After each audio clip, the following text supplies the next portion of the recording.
great. We got the logistics in place. I'm very happy to have Samir help me. He's very good with order. It seems so. He seems like the perfect guy for the job. Yes. He doesn't have an ear. He only sees numbers. And he's extremely practical. Seems so, yeah. He's like, yeah. And we complement each other very well. Because I'm very extrovert and open and curious. And he grounds me a bit. Okay, I see what you mean, yeah. So that's very good. It works very good between us. Yeah. To have that kind of a person in your life that pulls you a little bit back in the other direction. Yes.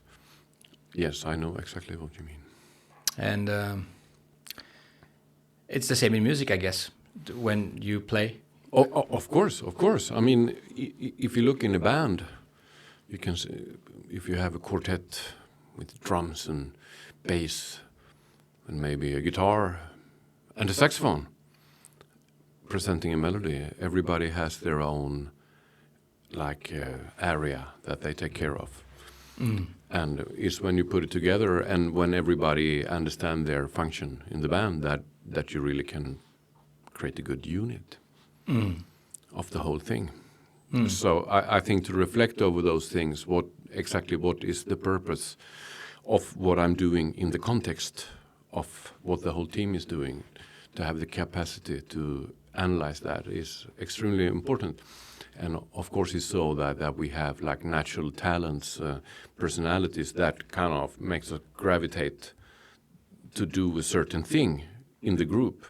But with age and experience, maybe that you can develop the flexibility to change your function in different ways, to see what does this particular setting need from me, and put yourself aside what you normally would do and add to the group. I mean, that's what music is about, to create something together and have that flexibility. And I think that becomes very obvious in a music band. I mean, if the saxophone plays the melody, then the drums should keep the rhythm, and the bass provides the bass notes, the basic structure for the song, and then the guitar would fill in the space between the melody and the bass. But then you could actually change it to say that the saxophone will take a rhythmic approach, and the drums could take a little break, for instance, you know, or do different things. Then you can kind of create variation within the sound you have. So if you're only 4 musicians, that could suddenly start like a much bigger band if everybody can move around and do different things. So that's like group dynamics that becomes very obvious, and those group dynamics also exist when you run a company together or you do whatever you do, you know. How that with experience you hopefully get more flexible, and you can provide more different things by understanding your role. So that's like kind of mature. I think a good musician can relate to anything because they have the experience to move between different roles. May I say that was by far the best intro we've had so far on the podcast. Okay, good. I traveled far also, so it's good. I brought something. I might just copy out those 3-4 minutes and just use that as a clip, because I think it was very good what you said there. Okay, cool. I liked how you explained it very well. Yeah, I mean, we have that thing going, you and me, because we started out, me being your saxophone teacher, and now I'm here playing music under your leadership because you're the manager. So I'm kind of changing role also. If I teach a saxophone, I approach it in one way, but if I'm your employee, I approach it in another way. And I think for the professional life, you need to have some kind of idea about that, how you act and do what's needed to be done. Yes. Because, I mean, we struggle so much to get work, you know, either for you to get the different kind of concerts we do, or for me to get like different bands to play with. The more flexible I am, the more work I would get. That's you know. true. Without that, it doesn't work, you know. So you need to be more than just a great musician to make it work. I think that to do anything well, you need to use your brain, basically, your intelligence, and see possibilities, and also solve problems, because there are always kind of problems, you know. How many things do you do every year where everything is like optimized, or you always have to compensate for weaknesses in the context, you know, if you know what I mean. Yeah, I know what you mean. Yeah, so you need to kind of go back to that thing that you want to create something good and do what's needed, and get the other guys on the train, you know, to kind of work with you, and by like being a little bit supportive to the others, you create a good environment, you know, and everything gets better. Do you think, as a musician and maybe jazz musician, that because of the nature of the genre and the music that requires exactly those qualities that you mentioned now, to see solutions, to be flexible, to rotate and give the band different shape, do you think because of that, that helps you also in general in life? I think so, yeah. I think yes. I'm very interested in that in general, how you can see one situation doing one thing could be very similar to a situation doing completely different things. When we're talking about roles between people, I think everything you do, you learn a little bit about how the psychology functions between humans, you know, and that can be moved around to a lot of different situations. And I think music is very, you learn a lot from music in that sense, because if you focus on the music and want it to sound good, you have to put yourself in an assisting position to the music and not make the music your assistant. You have to be the assistant for the music, you know. And that takes a certain kind of matureness to reach to that point, you know. And that is very good for you. So in that sense, I think music really, that's one of the reasons I think people are fascinated by music also, because it has like a very good dynamic in it. When it sounds good, it's because something is done right. And that we adjust to the community that we are in when we do it, you know. It's kind of in a spirit of service to something. Yes, I think so. That we believe in something that is beyond ourselves. Sometimes you say that it's like a cliche, you know, but that music expresses what words can't do. And if you want to express something that you cannot really put in words, that means that you actually believe in something that you cannot formulate in front of yourself. And that's why you have the music, you know. So you could say to play music and be dedicated about it means that you have a strong belief in the music, you know. Mm-hmm. And that's what makes it so exciting, you know. I mean, you changed paths now. You worked in a company as a salesman before, and now you quit that and you do music instead, because you got so carried away by the strength of the music, you know. That proves something, how music affects us, you know. That's true. Never thought of it in that way, but it's true. For me, that has been fun to see, since I have known you now for like 10 years. And you came and you said, well, I want to play music, you know, I want to play saxophone. And my father, he plays music. So you had that feeling inside of yourself that music was something good and you wanted to do it. And then you started to do it, and you have talent for it, you know. So you start to learn. And the deeper you got into it, the more you wanted it. And now you change your life to be with that all the time, you know. That's quite strong. It's strong. And I've also gone from like me trying to, I mean, I've gone through very different phases. Mm. And I'm still going to go through phases. Mm. And I accept that, because it is a journey.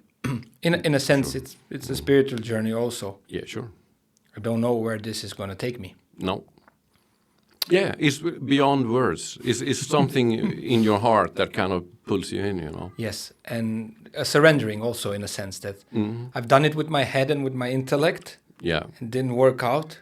Maybe I should pay attention to something else inside that moves me into a direction. Yeah. And serve that kind of. Yeah, sure. I think music allows for that also, because there's different kind of music, and also, as I said, you can approach music in many different ways. You could be that you work on the sound on your saxophone, or it could be that you want to learn some great melodies, or it could be that you want to understand how all the chords and the harmony in the music works, or you're so like blown away by being with other people and play. I mean, there's a lot of different things that pulls you in. Yeah, that's very true.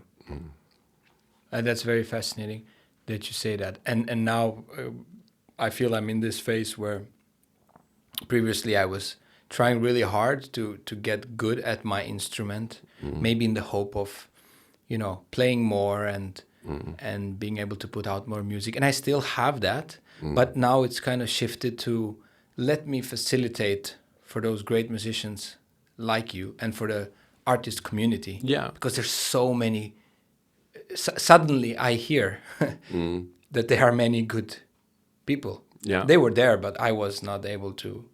No, but I remember when you said that, when you started to have those ideas that you could set up a business, and serve people with music, but there was also an objective in that, to serve good musicians to have the possibility to work, So and you have like professional experience of like how to run a business and how to do sales and all that.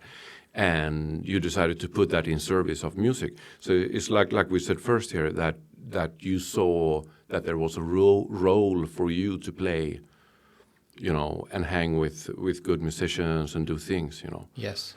and contribute with something with what you have. That's a good example of what we said at the beginning here, And the fact that the product or the service is something that I genuinely care about. Of course, because it is music. Yeah. So everywhere I turn, there's a song, and I can either play in it, or listen to it, Yeah. or facilitate it, Yeah. or sell it, Yeah, exactly. or like it's still melody and artistic expression. Yeah. Either I work with it or sell. I like that. It's everywhere I turn. It's that. Exactly. No, but that's again the strength of the music. You love music so much, so you want to be around it in some way. Yeah. It's the same way for me for teaching. My primary like desire was not to teach music, but it was a possibility to teach music and be around music by teaching music. And then suddenly I noticed how interesting that was, because I get to know a lot of people, and that leads to kind of good constructive relations and stuff like that. So suddenly that I was just okay with doing that, because it feels great. I learned something from it. Yeah. I've been very privileged to meet you and to meet many great jazz musicians, and I'm also a little bit biased in the sense that I've surrounded myself kind of with this jazz world lately. Although we do other concepts and other forms of music as well. I do come from this jazz background now, and I am a bit biased by it, and I have this belief that jazz musicians are very special, capable people of changing and adapting in a very different way than maybe other types of musicians. It might be because I haven't met that many other musicians yet in depth like I have with jazz musicians. What is your experience with jazz musicians versus other forms of musicians? Well, I think you put the finger on something that is interesting with jazz, because I mean, if we talk about that, so how should we define jazz? You could do some kind of stylistic musical analysis of it and saying that it's a kind of music when you play the rhythm in a certain way and you play certain kind of songs and you should be able to dance to it, or you improvise, or whatever it is, You can define it like out from the musical criteria. But you can also analyze, like you said there, used the word you said, adapt. I think one definition of a jazz musician is a musician that can adapt pretty much to anything. It's like you can listen and then put yourself in that context so it works, and have that flexibility that you're like boundless to styles. It's just something you hear, and then you, in an improvised way, comment on it. I think that's like how jazz was created, and that's a very important part of jazz, and what makes it exciting when someone can do that, because you can see with the great jazz musicians that they kind of moved between different types of bands or different types of styles, but they could put their self into that context. And I would say that makes jazz a bit unique, and that's maybe what jazz means to me more than anything else. That capability that might end up in music sounding in any way, really. It's not a fixed point that it has to sound in a certain way. Yes. And I've always had this impression, and it has proven me right many times, that you take a good jazz musician and put him or her in different musical contexts, and he or she will manage it quite well, surprisingly well, with a little bit of practice maybe, if it's a different genre or very... But I'm not sure about the other way around. For example, if you take someone with a rock background, or I don't know, from a pop background or something modern, I don't know, you put him or her in a jazz context. I'm not sure about that way. Is there something there about that? I think it is in one way, because I mean traditionally a good jazz musician has quite a good reputation in one way, maybe not in every way, but in one way, and that is that they have the musical capacity to do a lot of different things. Because jazz music could be quite simple. It could be something that you dance to, and you're maybe quite limited to like a narrowed down stylistic style, you know. But jazz can also be very theoretical. You need to, if you're going to improvise over a song that has like a million chords, then you have to know a lot about music, you know. And that knowledge you get from studying different kind of more, what we say, advanced songs, gives you the possibility to handle a lot of different situations. Compared to if you only play like one style, you know. So that's a strength. Yeah. But sometimes jazz can also be like a bit confusing in that way, because it's like can be a lot of people going in a lot of directions, you know. And for the listener that is not used to it, that is like, oh my God, what's going on here? Is so much stuff going on. Could they define a little bit more to help me on, you know? Because that's also what jazz sometimes get criticized for, to be a little bit hard to get into, because there's so much going on, you know. Yeah, it demands a lot, I think. Yeah. But at the same time, it demands a lot from the listener, and it demands a certain experience in the genre.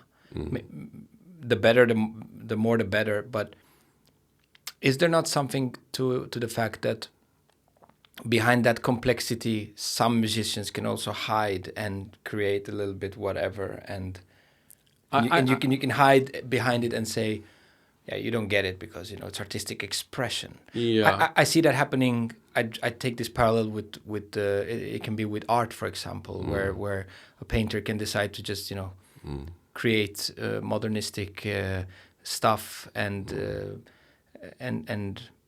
many people criticize that. Other people love it, but you could argue that there is really nothing going on behind there. It's just, you know, some painting, and it's but then someone else can say, no, you don't get it because it's, you know, and can it be like that in jazz a little bit? You don't get it because yeah, I think it can. And in art in general, of course, if you experience artistic work, listening to a concert, reading a book, reading a poem, you know, looking at a painting, if you don't understand what's going on. It's your choice to kind of move on and see if you can get deeper into it in some kind of belief that there is something going on, or you can say that no, this is just garbage. They don't know what they're doing because it doesn't make sense, So it can be that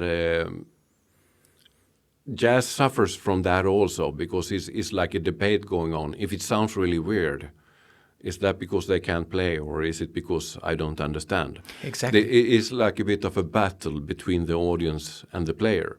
Exactly. And I think that's something also for musicians to learn, to kind of, because some great jazz musicians that play advanced music, they do gain listeners, and that is because listeners do decide to get deeper into it, and when they get used to it, they find something, and they stick with it, and the music kind of survives that investigation that the listener do.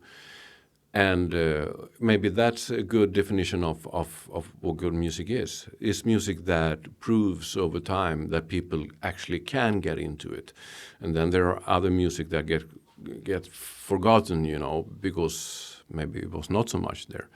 Because that's also something when you play improvised music, that means that one day it might sound great and another day it might not sound that great, Yeah. It's very spontaneous also. So I think when music gets great, it goes back to how we started here. When people can kind of, if I play something, how well that will be received by the listener is also conducted by what the other guys plays together with that. Because it's like someone can lift me to something better, or someone could kind of throw me down to the floor by not giving what I needed, So it is a team effort that kind of defines if what everybody does comes out as something understandable and constructive, Yeah, that requires a lot of things happening at the same time. Yes, yeah. It's a contingency. It's like several things have to kind of get together in the right time and right moment to work as a unity, to create an element that is not there, but is kind of a fifth thing if it's a quartet or something. It's like an extra layer. Yeah, I mean, what makes art a bit difficult to kind of judge different compared to other things you do, in life, it is that the exact goal or the outcome is harder to measure. With that, I mean, if you run a company, you could say that if we have good sales and everybody make a lot of money, then we have a good result, And everybody could, I mean, if you run a bank, you want to kind of go with growing numbers. And if you have growing numbers, obviously you are good at running a bank because you have a fixed measurement of what success is. Mm-hmm. In jazz or in art in general, it's not so easy, because it could be that a great artist do a piece of work and everybody says like, this is shit. Then 50 years later, it turns out that it was not, because it survived its test, that people that got confronted with this piece of art got inspired from it. So it proved itself to be something good, But there's a lot of example of great artists that created great things without even knowing it themselves, because the fixed point of how you measure it is so abstract, Yeah, that's fascinating. It's very fascinating, yeah, and a bit scary also. yes, a bit scary, which means that you need to be driven by some other forms of measurements.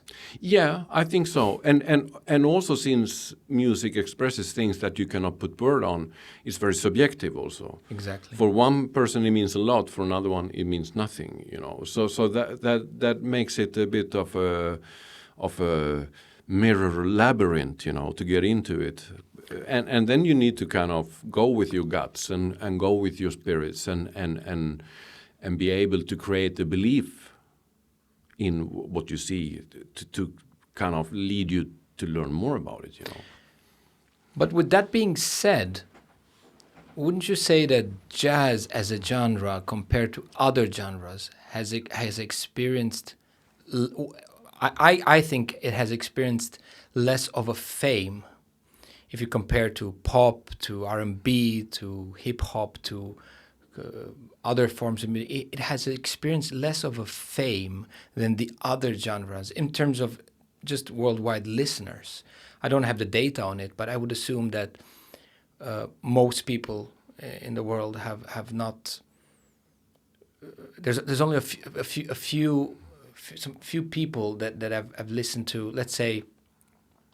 Well, even if you take giant names in jazz like Miles Davis or Coltrane or some of these guys that are legends in jazz and outside of jazz, but still nowhere near compared to Beatles, compared to I don't know, Michael Jackson, It's compared true.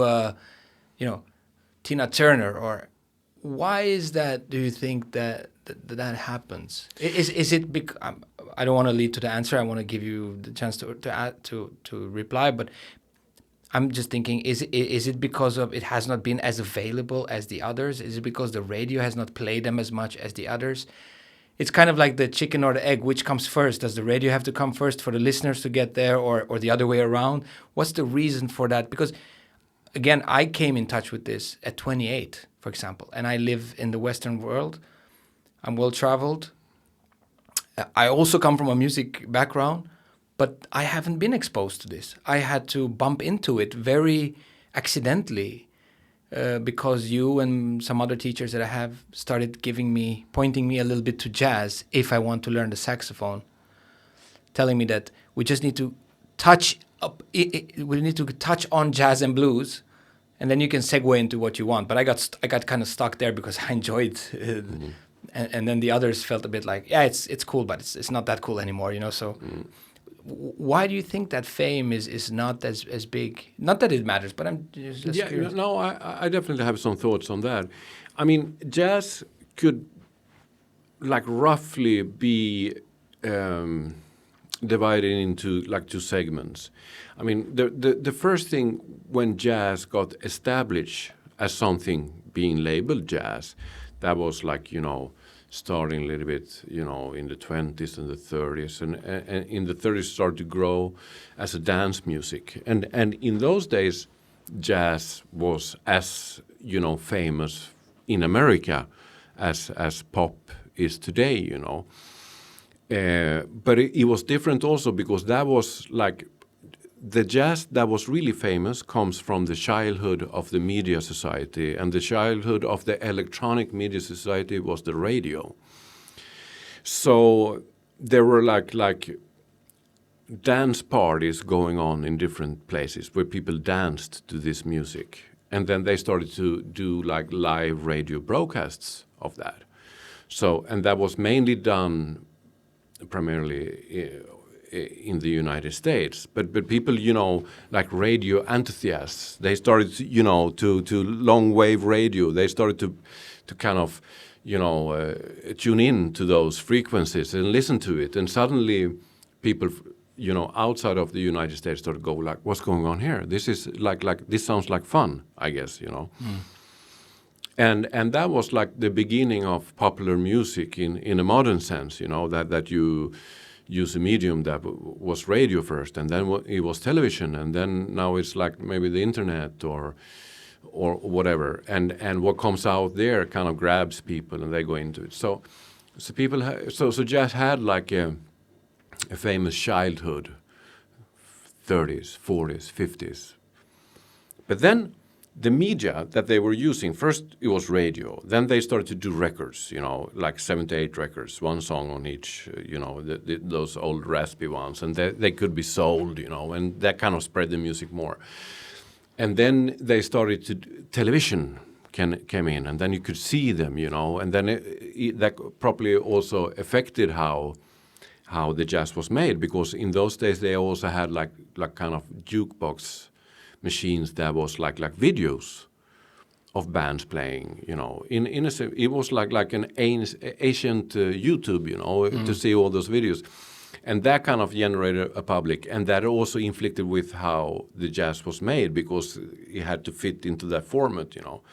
Then suddenly something happens. They invented better recording methods, and that you could have an LP record that could play for 45 minutes instead of 3 minutes on each side, you know.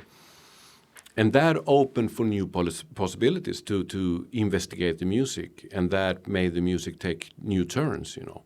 And as that happened, new styles of music, you know, you could, like pop music without the recording industry would not exist, because you go into studio.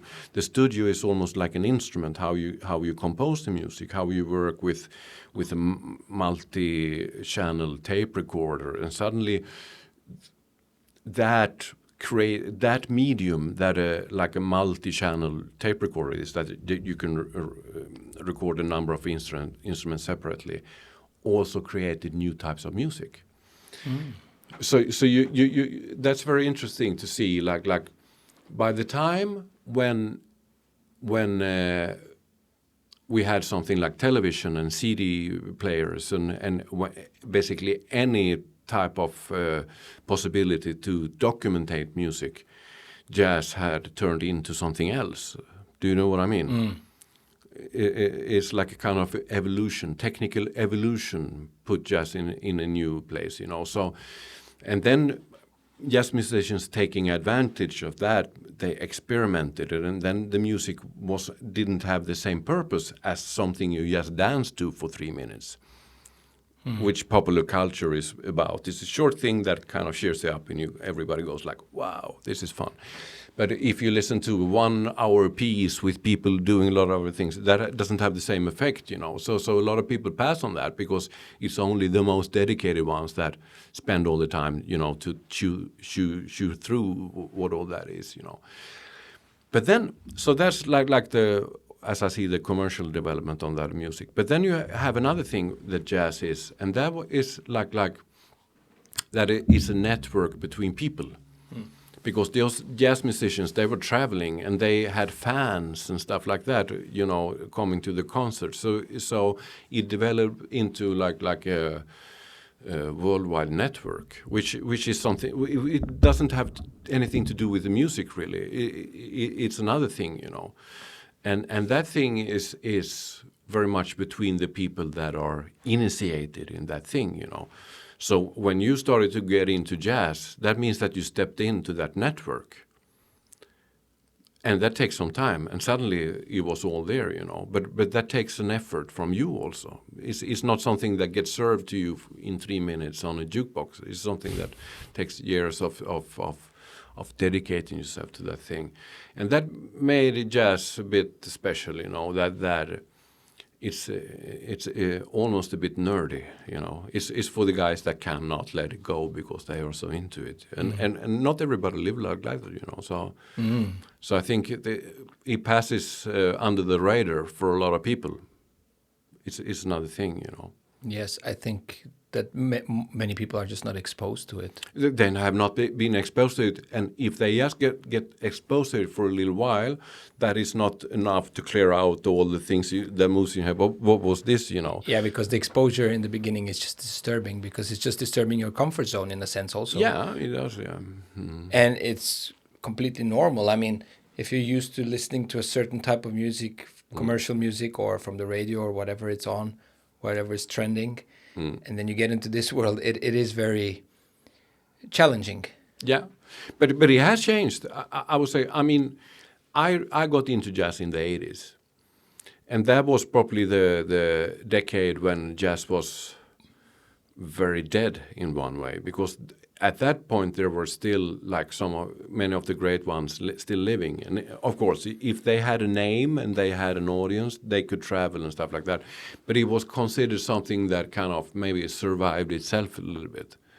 And there were a lot of people saying in the 80s that no, jazz will die, it doesn't have the quality to become like timeless, a self-standing thing. Exactly, and there was a lot of debate, you know, even about something great as John Coltrane and something like that.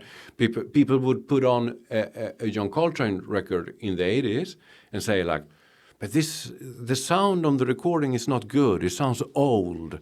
The records that are made today, they sound much better, they would say, you know. But it proved that when they started to reissue the music on CD and then later on, you know, on internet and all the streaming platforms and all that, it reached new people and also engaged a new generation to learn about it, you know, which has led to a situation today when people actually play the kind of music that they played in the 30s and do it quite well, you know. And that music is more like inviting for the audience. So it seems like the commercial side of jazz has recovered a little bit compared to the 80s, you know. When I started in a small town called Jönköping in Sweden, you know, in the 80s playing jazz with one or two of my friends, we were not many, you know, young musicians doing that. That really put us out. That was like, wow, those guys play jazz. That's so amazing. You know, that was something really special. And the older people, like my parents' generations or grandparents' generation, they were like, wow, do you like those old songs that we listened to when we were young, you know? They had a very, like it created a bit of a hype that you did something that was unusual. The situation is not like that anymore because there's a lot more young people playing jazz today. That's true. So it actually seems that the commercial phase of jazz has recovered a little bit. That's true. I also think that at the same time, again, going back to what jazz is, I had this discussion with Henrik. Yeah. Also, you know, people during Christmas they put on music with, you know, Frank Sinatra and White Christmas, or that's jazz too, right? You listen to Nat King Cole, to some of these melodies, that's jazz. Yeah. So that's also jazz. Yeah. It can be done in different ways, but still. So people listen to that. Of course, yeah. And then you have all these other forms of jazz. You have bossa nova, right? Yeah. That is a different Brazilian-inspired kind of music that also has jazz elements of it. I would say like you know, jazz is the North American improvised folk music. And then you have, like in South America, you have other music styles. It could be like Brazilian music, you know, or it could be like salsa music, or it could be tango music. And all those styles are very similar to jazz because they feel the same purpose. It's dance music, and it's like a folk music that you can play by ear. And there's like a bunch of melodies that everybody knows, and you get together and you just play those songs together. It's like a folk music reunion, you know. So, which makes it quite easy for someone that if you played or studied a little bit one of those forms, you can easily jump over to the other one, and everything feels pretty much like jazz, you know. What I find fascinating, going a little bit back to this subjective thing, because again, we talked about art and being subjective. What I find fascinating is that although subjective, there seems to be, and again, I'm just using my own experience through music and jazz. I had this discussion with, I won't say his name, but I had with a very known musician in Oslo who's been playing his whole life. And he's a great artist, and he plays jazz, and he's very good. And we were finished at his concert, and then I had a moment with him, and he plays extraordinarily well and all of that. And then I told him, you know, I started playing 10 years ago. I was 28. I said, when did you start? He said, I don't know, I was 5 or 6 or something. And I said, I have an advantage that you don't have. But I was saying it in a jokingly way. And he was like, what advantage? I can remember the encounter with starting music and jazz. And I can remember the first time I played Charlie Parker. Yeah. I can remember the first time I listened to So What album. I can remember the first time I listened to Sonny Rollins. And it's kind of in my body. I remember that, you know, I don't remember my sip of beer. The first sip of beer, I don't remember. But it's kind of like that. Yeah. And I can, because it's just 10 years ago. So I can remember the process of getting this under my skin, and how it felt, and how it was kind of weird but also appealing, and also, I can remember. And I said, you can't remember that because you grown into it, and when you were 14 you were already playing all these standards, and you just. And he looked a bit weird at me. I don't think he agreed or something, but I think it's not like it's an advantage, but it is certainly something that I have lived. It's like learning to walk musically speaking. I can't remember my first steps when I was a kid, but I can remember many of the steps and the first time I run a little bit. Yeah. And how I changed through that process, right? And my point with this was, again, going back to the subjectiveness of it. In the beginning, it felt very subjective. And as I moved more and more into it, I felt, it's maybe weird to say, but an objectiveness building around it. There is not, it's not just random or like many notes or something, that there is something that is starting to make sense, and to start to listen when a band that maybe was more amateur, I would think they were so cool when I would listen to them the first year or 2 or 3 when I was doing in the beginning. I would say, oh, this was so cool, and I would send it to, I don't know, to you or to my other teacher, Suso, my friend from Canarias.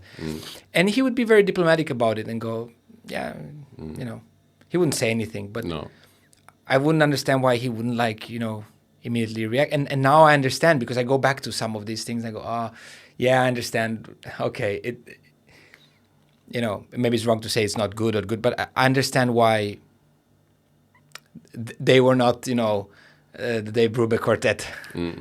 Now I get it, because again, this has changed, right? So it tends to move into more of an objectiveness.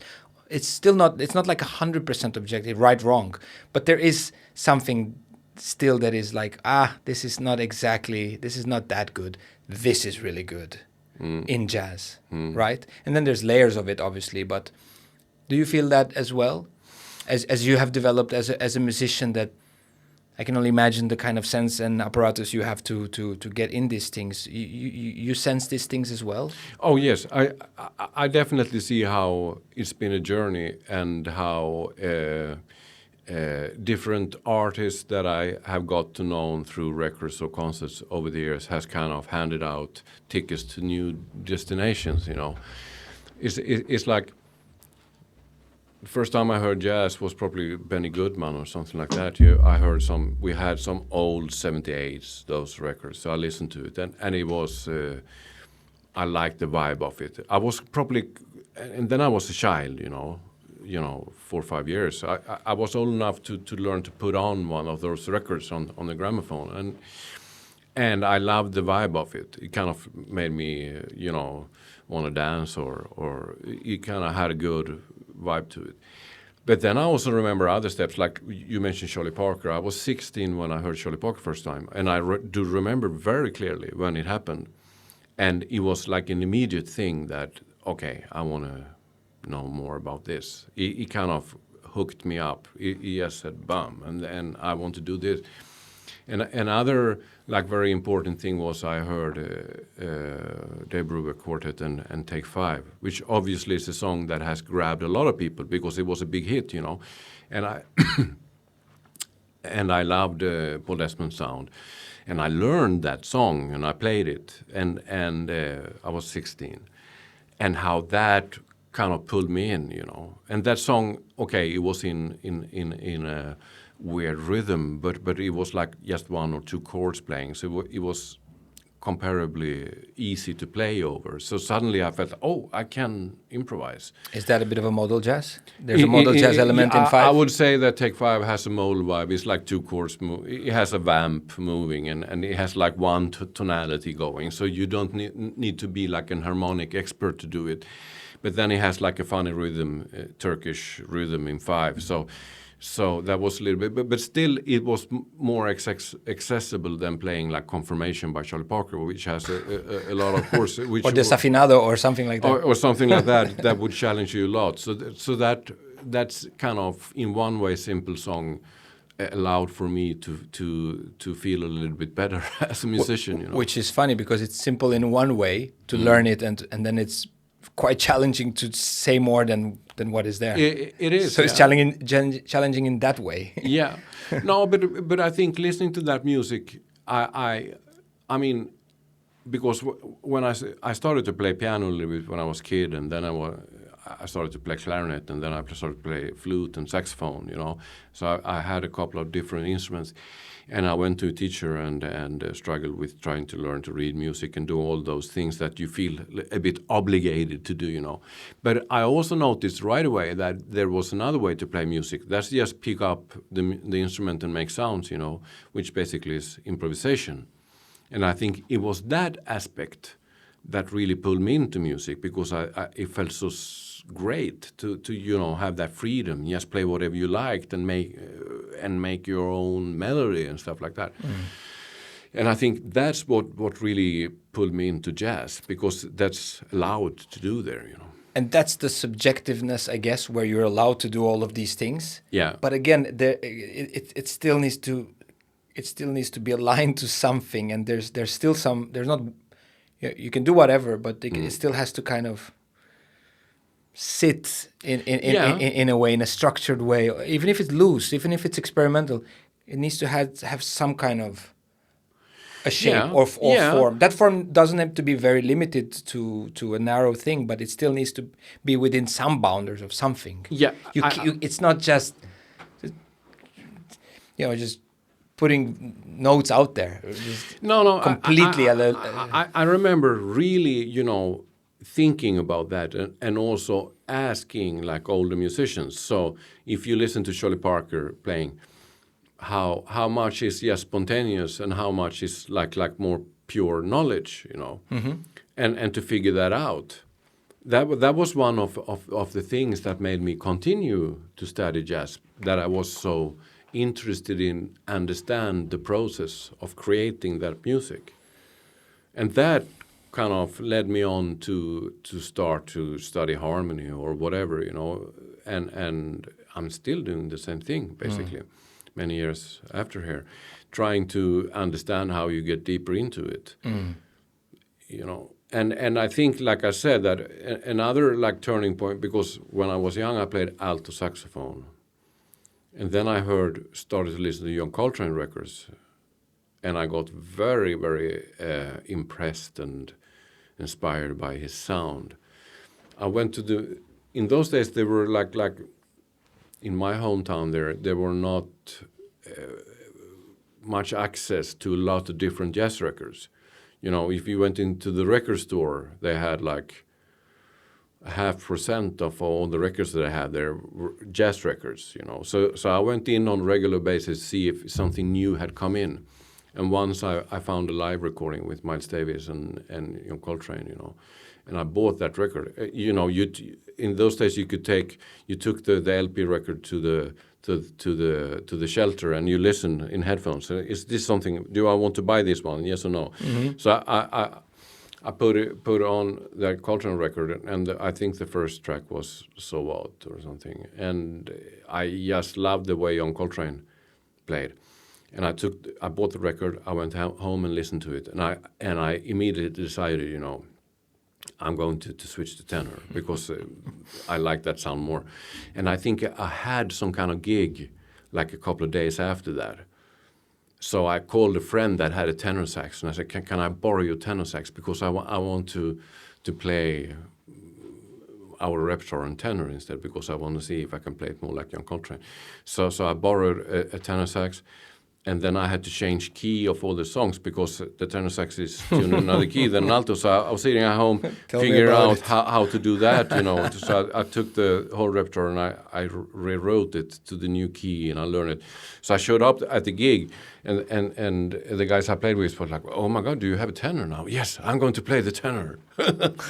So that, you know, like I said, there's those points, you know, when you get so blown away by something, so it kind of changes your direction, and that is still happening a little bit, you know, that something might suddenly pulled me in so much, so he started me to go in another direction.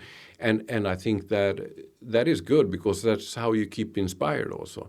And that's what a jazz musician is, that you kind of, is an excursion, you know. You walk in the woods and suddenly something opens up. Oh, I could turn there, and I was planning to go left, but I will actually go right here because I want to do that, you know. You have that freedom, you know.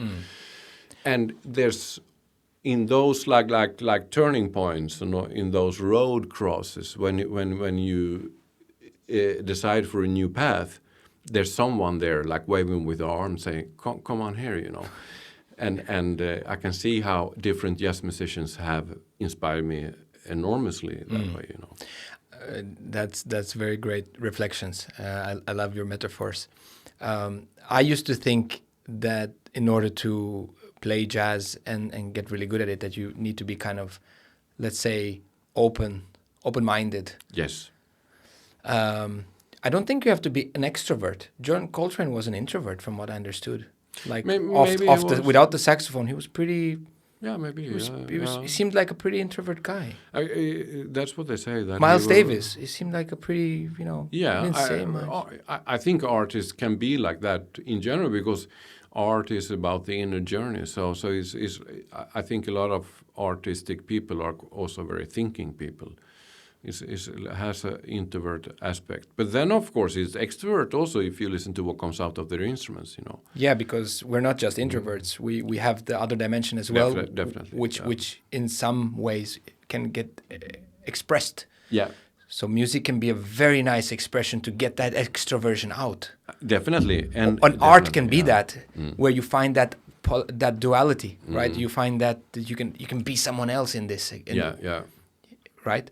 So you can be maybe more an introvert person, and then you pick up the horn or you pick up your pencil and you paint, and you let all that range out, and you become an extroverted maniac or something, and then you finish with it, and then you call it.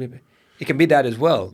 I think art has that function for us, and so kind of what do you mean, like kind of a release function, a therapeutic release function? Yes, definitely, and I feel that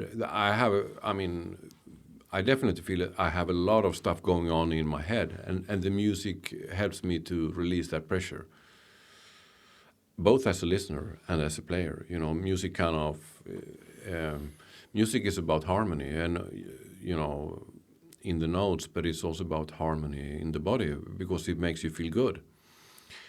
And so definitely that it has a therapeutic function, you know, arts, definitely. And it's very important. I think the world would be even more crazy without the arts, you know. I think it's important, and sometimes in certain periods I think it's also undervalued, the good impact that it has on us, you know. And I think the undervaluation comes a little bit back to the fact that it's difficult to measure and pinpoint it. And again, what's the value of good music? How do you what kind of metric do you put on it? It's difficult. It's not a business. You sold this much, or it's intangible. It's you know, poetry, paintings, good music. It's kind of like love, right? I think Bert, my friend, my painter, he says love. Like, what is that? You cannot put it in words, but we all feel it, express it. No, sure, for sure. We know it has a high value, but you cannot put a number on it, or no. And the same with music and making music. And I especially liked that we touched upon this, the therapeutic effect of it. That it has a soothing effect. It has a way of releasing tension, a way of getting a little bit out of your ego boundaries also. Definitely. It allows for your fantasy to explore and to enter kind of a new world. Oh, definitely. A forest, like you described it.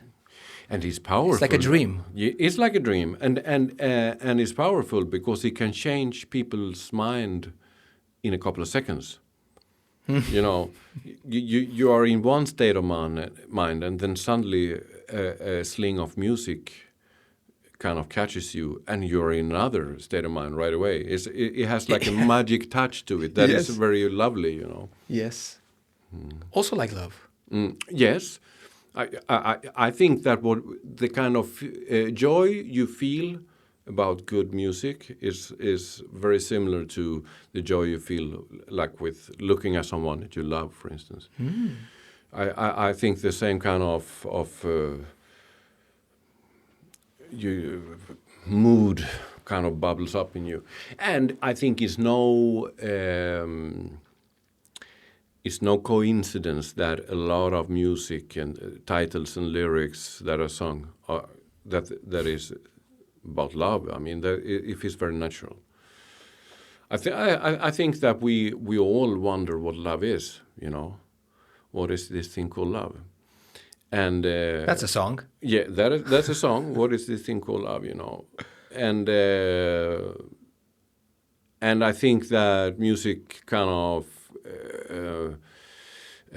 concretizes that emotion in a more direct way than words ever could do, you know. Yes, I mean, if you can put it in words, then you wouldn't need that, right? Exactly. That's true. That's what I believe also. If the spoken language was enough to express it, we would have just been sticking with the spoken language, you know. Yeah, we wouldn't go into arts. Maybe not that. I mean, to speak well or write a poem or write a novel is also art, you know. But music as an art form has survived because it has a function for us that is uncomparable to other things. So, I mean, I don't look down at the other art disciplines. They are as great and as lovely, you know. But music contributes with what music has, you know. Mm-hmm. Yeah, and then you can combine them. That's why you have theater also. Yes, right. That's you great. You put the written word, you add some drama to it, you add the music to it. Yeah, and that's what a movie is also, right? Yeah. I mean, there are moments. I mean, imagine now that you're out walking and you go through some woods, and then you could imagine what that music would sound like. That kind of gives shape to that what you see, and then you walk into town and then you see something else, and that kind of gives a new shape, you know, and a new type of music, and then you come out to the ocean and that might give you a new thing, you know. Just imagine how much boring a movie would be or senseless without the music in it. Definitely. Just imagine a movie with absolutely no music in it. It would not work very well, would it? Mm-hmm. That's something I haven't thought about before. You have music in all movies. Yeah. And it plays an important function. Sometimes you Gladiator. Yeah, but then Titanic or some of it's we associate many movies with some of the songs from the movies. Yeah. No, of course, and also going back to, since we talked about jazz, you know, to the jazz childhood, that was also in an era when those kind of songs that jazz musicians played, I mean, they picked it up from the movies, you know. They took the soundtrack from the movies because people had seen the movies, they knew the songs. So they could kind of play on those emotions that the movies had created. And that was also probably helped a lot to make jazz popular during that period. As music changed in the movie field, then also the taste of people's music taste changed with that. And that is also how you see how technical development has kind of led music to new expressions, you know. Yeah, that's very fascinating. I had a couple of things I wanted to touch on as well. I got a little bit carried with the thing you said about the forest and the sounds. So I got lost a little bit. But that's okay as well. Yeah, that's fine. I'll come up with another thing. No, but that's really fascinating. Again, I can only talk about my experience through this journey, and that's why also I relate to the things that you talk about here, because I've been through it, and I think it's important to also have been a little bit through it to put these things that we talk about in a context. Yeah. because otherwise it can become very theoretical, right? Yeah. So I think it helps to be practicing some form of art to kind of relate to this a little bit, or to have a relationship to I art. think so. I mean, it's very often so also that people that are into arts in general many times has easier to access jazz as a stylistic form and more experimental music or whatever you want to say, is because they are kind of into that kind of thinking that it takes to kind of dig into something that is a bit complex, you know.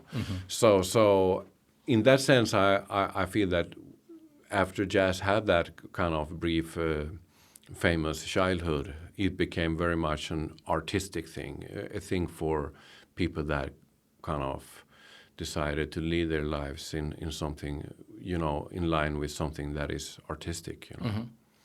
Yeah, I think jazz always had that kind of, and I think for good and for bad, I think also jazz has been connected with elitism, you know, the elite, and that's has probably been both good and bad, if you know what I mean. Sometimes when something becomes elitistic, it can become a little bit arrogant also, you know. Is there something of that in jazz also? Yeah, I think that jazz kind of very often is kind of, people might have prejudices about it that is about people that think that they are a little bit smarter than other people, you know, something like that. That they kind of, that it passes under the radar of what normal people do, you know, something like that. And some people might get drawn into jazz because of that, because they think it's something exclusive, you know. Yeah. And someone might be turned off by that fact. You never know. It depends a little bit what you're looking for. You know? It's the same with sports a little bit. Some sports have that elitistic aura about it. Yeah. Tennis, golf, for example, Yeah, has this aura of course. being, I mean, I guess the term elite comes from a restricted number of people. That's, I mean, elite just means that, I think, and a restrictive amount of people. And it is kind of true that it's not a crowded door to get in, you know, like the... No. I mean, arts is a little bit funny in that way. It's like you say the emperor's new clothes. You know, sometimes it can be that you come into a group of people and they are very into something, and then it might be a certain kind of music or a certain kind of books or a certain kind of movies or whatever it is, and then you check it out and you're just like, so what's the fuss about? This sucks. This is just bad. You know, people might feel like that like you come to a table and you don't feel invited to it because it's like a little bit hard to dig into. And I think more advanced arts kind of suffers from that, because sometimes it can also be like that okay, you experiment with different kind of elements and it sounds like something new and everybody goes like, ooh, this is a new thing. And they listen to it, and then and this is super exciting for a little while, you know, and then you listen to it 10 years later and it's just like, no, this was not so exciting. When you experiment with something, which you do in arts, you know, in order to break new ground, you know, and try to create new sounds and stuff, then you might succeed with your experimentation or you might fail. You never know. So jazz is also a type of music where the experimentation is going on live on stage, and there's no guarantee that it will come out well, you know. That is, maybe someone would say that is something negative. In one way it is. If it's always come out bad, then you should probably do something about it, you know. But it also has an excitement to it. Yeah, because it's organic and it allows from some human. We're humans and we make mistakes, and there's. It's a little bit like similar to sports in that sense. If you look at the golf player, and he goes up to hit the ball, the excitement also sits in if he's going to win or he's going to fail. That's like to see his concentration. Will he achieve what he's trying to do? Yes or no?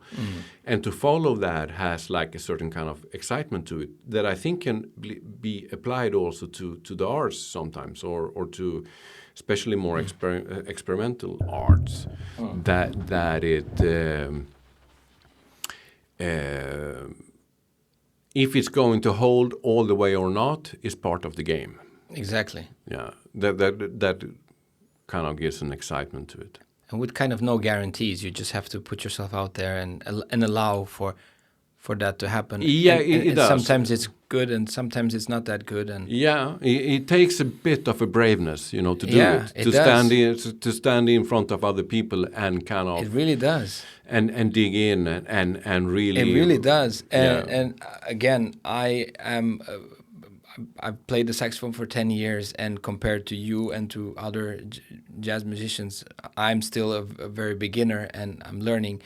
But I've gotten to the point where at least I can hear that the distance is far. Yeah. And that's something as well, because I couldn't really hear that, sometimes. No. But now it's quite clear. And I think I've had this discussion with Henrik as well, that as musicians, we tend to be really hard on ourselves. Quite easy on other people, is my experience. Yeah. But really hard on ourselves when we hear ourselves practice or put out some music. We're pretty hard on ourselves, right? But against someone else, we would be kind of like, it's not that bad. Let's go again. Of course. There's that element, especially I think in jazz also. I was surprised to see that the jazz community kind of took me in and didn't break me apart or something when I started playing with him, because I was really nervous going in playing with some of these young kids that play 8-10 hours a day, and I know that I'm not there, but I'm just doing my best, and they were all very fine and nice about it. I was the one very hard on myself. Everyone else was cool about it. And I learned that there's probably some douchebags there that will go like, "What are you doing here? Get out," or something. I don't know. I haven't met them, but I think they're very rare.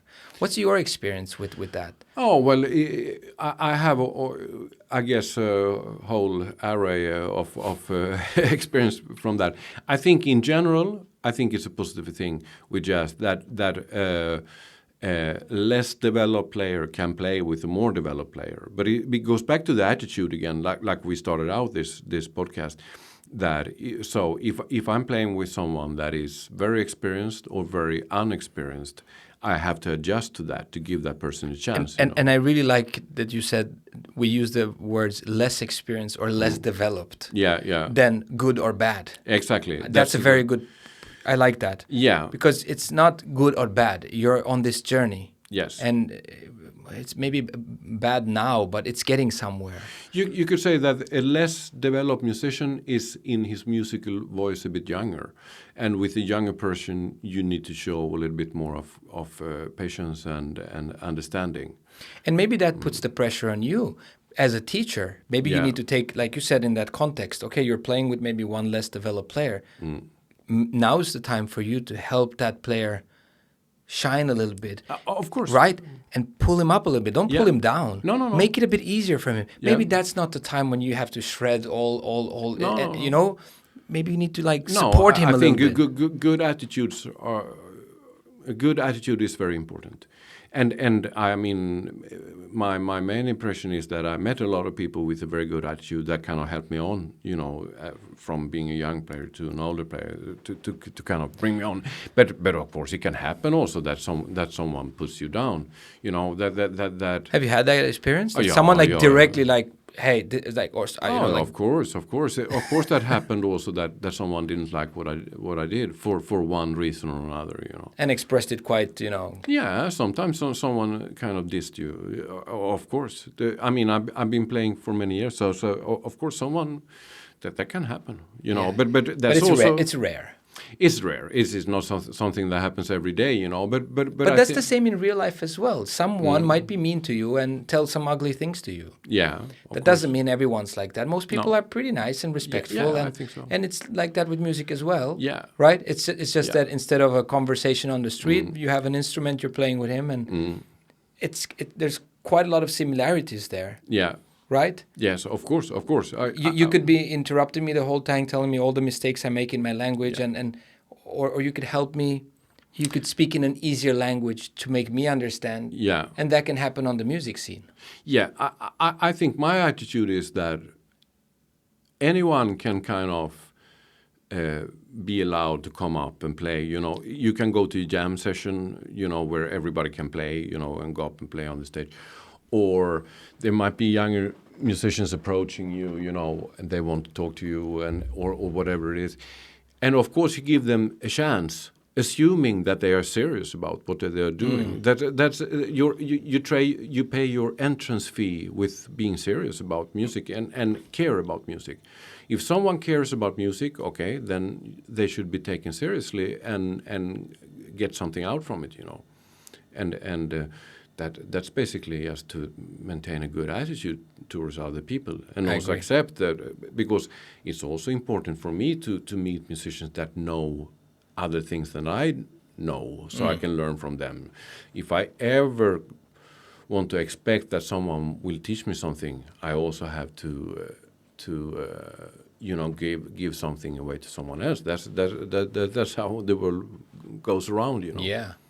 Yeah, it's a circle, and it comes, it goes, the energy kind of flows in both directions. Yeah. One of the things that is very remarkable with you, and I've always felt that, is that you've been my teacher now for 10 years, more or less. And now we're working together. But I've always felt from the start that you are, and I guess that's the sign of a great master, like I think you are, in more than one way, but musically speaking at least, that you always make me feel like we're kind of two buddies having fun. Yeah. That's. Yeah. I've always liked that it's very. I didn't feel like I know who I'm going to. So that's the seriousness. That's how I pay my part. I'm serious. I love music. You can tell that, and maybe that's why also you've been like this with me as well. Of course, because I don't come there with like, you know, an arrogant attitude, or my dad is paying for my class and I'm just you know, maybe then you would have been like a bit. You would have changed attitudes, but. You've always, and I think that's a sign of a great master like you, is that you've always made the path very accessible, playful, joyful, and making me want to discover more, play more, and come back and repeat. And some teachers are very hard on their students, and kind of kill their enthusiasm and. I think it's maybe more common in classical music. I always have this idea about classical music. You know, you have this Russian or Polish Polish teacher, and it's like niet, again, niet. And I don't know. Maybe it's a stereotype, but there is some truth to it. Yeah, at least maybe 50 years ago or something. Yeah. And that's horrible. I mean, I'm glad that you say that you feel that we can do it on an equal level as human beings, because I think that if I'm going to give classes, I want to have a good time. So no matter the level of the student, I want to have it like that we both enjoy the moment, you know, because I do realize that that's the best way to inspire also, and to make someone, you know, come on. Because many times you can inspire people to learn instead of correcting them, you know. So that's an ability you need to develop as a teacher. How you make when the student goes out of the classroom, you should be like, great, I had a good time, you know. I will go home and practice, because it's fun. Because then I can come next week and we work more on this. But then music also has another side, and that is that. Music was not always music. Music was science once in a time, you know. If we go back to like the Renaissance, you know, when a lot of the groundwork was done for what is music today in terms of investigating harmony and make like theoretical models and stuff. In those days, music was like a physician investigation, you know, studying vibration and stuff like that, you know. So it was. I don't think that always was connected to arts. It was like a physician experiment, you know. It started as a science. Yeah, one part of the music was that. I mean, we always played, I guess, and danced, and that was like the folk music. You did it for the joyfulness or for the spiritualfulness or whatever. But then there was like an investigating part, an analytical moment, an in time analytical moment, and also there was like competition, like people wanted to kind of. So we became academic, and in the academic world there's prestige. And then suddenly it comes almost like a military thing, you know. And then it should be an orchestra. Everybody has to play at the same time, and you have a conductor that's going to say, no, 3, 4, and now we do it. It has like an exercise quality to it. So music has that also, you know. And I think the classical music has more of that living in one way because, you know, the symphony orchestra and everybody's there, and the maestro is like, silence, and now we're going to play, and everybody has to play in tune, you know. Maybe also because the way the classical music is built that's a bit more objective than jazz, because someone wrote it, and that's how it's supposed to be played. Yes, it's objective. You have to play the rhythm at a certain tempo, and you have to play the pitch at a certain height, you know. And that is like more concrete, and the musicians' qualities are measured by those abilities, you know. So music has that, and then it becomes advanced, and then it's also competition, because maybe one town had one orchestra and another town had another orchestra, so they wanted to play better than the others, and show everybody how good they were at exercising this thing. So and I think jazz had its time, but with that also, you know, with the big bands and the best players got together, and if you did not play good enough, you got fired.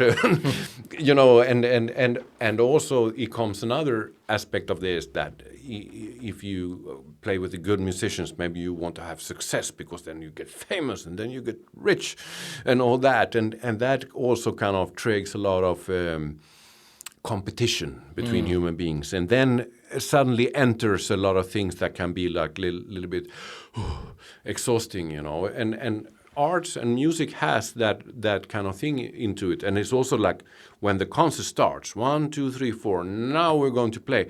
You have to do it good now. It doesn't matter if you do it good tomorrow or if you did it good yesterday. You have to do it good now, and that's like goes back to the pressure that music has. And in that sense, of course, it can be a little bit scary, you know, and it goes back to that braveness. You need to kind of overwin your fears, or you have to believe in yourself, or you have to learn to disconnect with things that feels negative for you in the moment. You have to kind of maintain and value your space and integrity in the playing moment, which is like a psychological process also to learn that. Which music contains, you know, and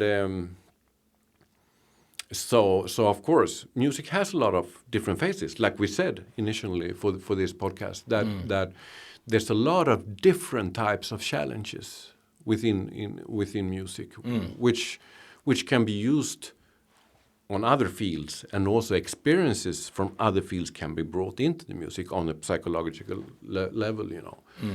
So. Yeah, that's fascinating. And again, my experience with you have been, I don't think you've ever told me in a musical setting like this is wrong or stop. No, like you've always just had a way of like, okay, we continue, or we go back to it, or something. It's never been like, okay, no, this is bad or this is wrong. This has never been your approach, at least. It's always been by playing through it and repeating it maybe again and again. Yeah. Or what you always do, and again, it's a very good thing, break it down to the level where you can meet me. Yeah. So if it's very complex and very out there, okay, let's narrow it down a little bit. If I can handle it, then we stay there. If not, we go down a bit. We go and break it down to where you can manage it. And I guess, and that's something that is a very valuable tool to do in life as well, with all tasks. Well, let's say like this. That's how I learned to play. You know, I think to learn to play well takes a lot of figuring out all those different aspects. So if you're not achieving what you would like to achieve, then you have to start to analyze what's wrong. And it could be, if I don't play something as I would like it to sound, or if my student kind of struggles, it could be that they need to learn more about that song, about the melody, but it could also be that the reed is not set right on the mouthpiece, or it could be that the person is not concentrated enough, or it could be that the person doesn't really like the song. You know, it could be like a number of things that kind of hinders. Or hasn't learned the harmony. Yeah, or yeah, it could be so. So if it isn't working, and for me or for anyone, I have to start to analyze why is the situation like this, and then you have to solve it to get on with it. So if I, as a musician, if I'm going to kind of earn the label of being the master in the situation, that is because I learned how to solve those problems. And so if a student has a problem, I help the student to solve the problem. And sometimes you can also see with the student there might be several problems. And then I have to choose which one do we take first. You know, because it will not be constructive just to point out everything is bad. I mean, the ambition for meeting up for a music class is that we're going to, you know, get into it and make it sound better. So like constructive thinking is, and again, you know, so like I kind of lead back to how we started this podcast. It goes like some kind of red line here. It is like if you do a certain thing with someone, like playing a certain song with a certain person, you can kind of approach that from a lot of different directions. You can move around it and see it from a lot of different angles. And the more angles you can see it from and the more experience you have, the better you're also set off to be able to kind of get on with what you're doing. And I think that there's no point in meeting up and play music if there's not that common aspiration of making something good, you know. And that's, again, if you come to my class or anyone come to my class and they come with good spirits, they are going to leave with good spirits, because you are not going to come to my class and I take your good spirits away from you. That's totally ridiculous, of course. That makes a lot of sense. Yes. Yeah. But then again, teachers are different, and you know, I've had some teachers very occasionally that are very, very hard. Yeah. And very, it's all bad. It's all bad. Yeah.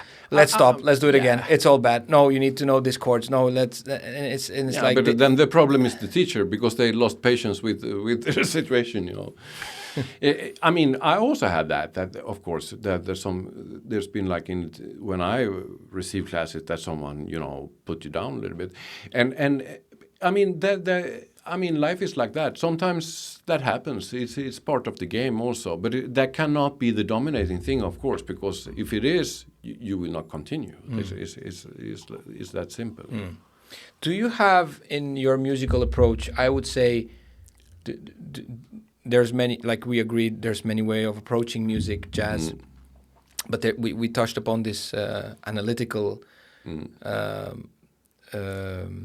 more mathematical part of the music, especially when it comes to harmony and understanding the harmony and practicing the harmony up and down in different shapes and forms to give different perspective on, that's why you do it, right? To give different perspectives and feel of the song, so it doesn't always sound the same way. At least from my experience with you, we've never gone very deep into that.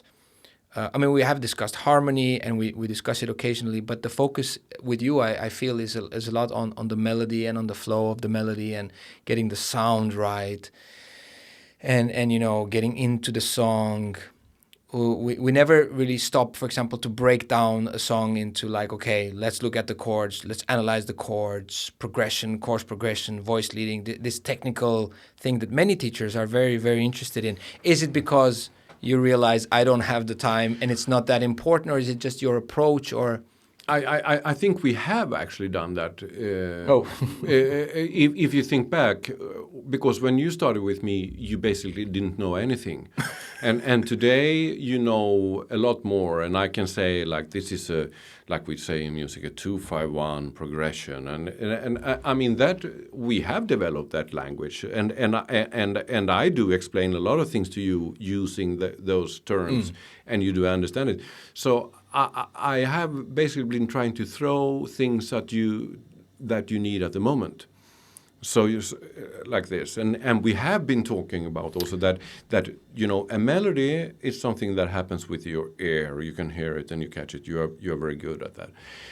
But we also talk about the analytic part. That if you have a certain melody that you like, that start to see what it consists of, so you can understand a theoretical like background to that, so you consequently can create something in line with that. So I would say that we do both things. But what I do feel is that to play is not the same thing as think. To play is a physical activity. When you pick out the instrument, and it's usually regulated with a rhythm. And when the rhythm starts to go, we have to be there. It's like walking, or like playing with a ball, or like swimming. It has like a physical thing to it that you need to kind of control on a physical level to be able to do it at all. If you put too much theory in that moment, if we would walk over the floor reflecting about every movement in our body, we could not walk. It has like an instinctive thing going, and that thing should not be destroyed, because we do play improvised music, which means that when we improvise. We don't really think, we improvise. We let it out, you know, and that kind of mood must be there, so we feel that we are playing. But do you, for example, when I play, for example, and you listen, or you listen to someone playing. But I'm taking me as an example because I'm not like a professional. So I play, and when I improvise, there's always mistakes in there, unless there's a song that I know very, very well. I make less mistakes, less obvious mistakes. But in many of the songs that I play that I haven't practiced a lot, I don't know the harmony that well. I know the song pretty okay, but the harmony I don't know that well. So I guess most of the times, if you're really picky, you could stop me and go, this note was not in that chord. But I do. Not in that chord. I do. Do you remember when we did classes online for a period? I think it was about a year ago, or maybe it was like the beginning of last summer, that I said a number of times that you should practice certain phrases in all keys. And we did we did those things, for instance. That is my way of teaching you theory, because we looked at that phrase and we talked about it, what it consists of harmonically and melodically, what happens. And then you move that one to the other keys. And when you have that down eventually, which can take a couple of years, then your theoretical mind is all set. So it's a process that is, even though if I explain, you know, exactly what it is, it will not help you very much until you did all those hours of practicing it. So you could say with the student that I'm waiting for them. I kind of put in some information, and when I see that that information has been complemented with the hours of study that it needs, then we can move on, then put in a new thing. Yeah, it's basically like a seed that needs to grow. Yeah. And you're waiting for it to grow, at least to a certain point where it's... Yeah, I think there should be some balance also between your physical ability to play and your intellectual ability to understand. They should stand. If you can play much more than you understand, then you want to balance it out, or reverse. If you know a lot of stuff but you cannot play shit on your instrument, then there's something is wrong. So you have to kind of create an equilibrium where you have the theoretical knowledge that you need for your physical ability, and then you lift the whole package. And that means that it's not really any need to put in more theory. But of course, when you study music on a, maybe you go to the university to have a degree or something, then you study different subjects. It means you go to harmony class and you do only harmony. Then you go to saxophone class, then you might do like classical exercises, and then you go to the combo class, and there you read charts and learn to play with the rest of the band, you know. And you put in a lot of stuff, you know, in the head of the student. And then it takes like several years for that to kind of, you know... Come together, yeah. To come together. So I see it as a process of because I actually do give you a lot of small things, but I throw in a little bit at the time. And I measure your progress in your ability to understand what I say, which you do, of course, a lot more. I mean, we played together for 10 years now. At the first class, he was like, you didn't know anything. And now we can play a song together, and you send me your recordings that you do when you're practicing, and I listen to them, and I say, I enjoy that because I did. So, and then I can say like maybe you should play that phrase there, and you remember you have to put those notes, and you say, yeah, that's true, and you do it on the horn. So I would say that you are progressing quite good. Thank you. It's only been 10 years. Yeah, and it's incredible because I remember there at that. It's absolutely incredible. You came and we met at that small club, and you came up to me and you said that you were interested by the saxophone, and I immediately felt that I liked you because I liked to talk to you, you know, and I was like yeah, come here, let's talk, you know. Do you remember where we met? We met at a place in Barcelona called Robador's 23, which is like a small bit of an underground jazz club. In Raval. Yeah. Did we meet there? Yeah, that was the first time that I remember that I met you, because I was standing there playing, and as soon as I stepped down from the stage, you were sitting there like, hey, what's going on? You want to talk to me because you were like interested in saxophone. So we just hooked up and we kept moving, you know. And I felt right away when I met you that, okay, let's talk to this guy. I like this guy. Let's see what he wants, you know. Unbelievable. Yes, it's unbelievable that it can. I would never imagine, but that's with so many things in life that it just takes so much. I told you today as well, right?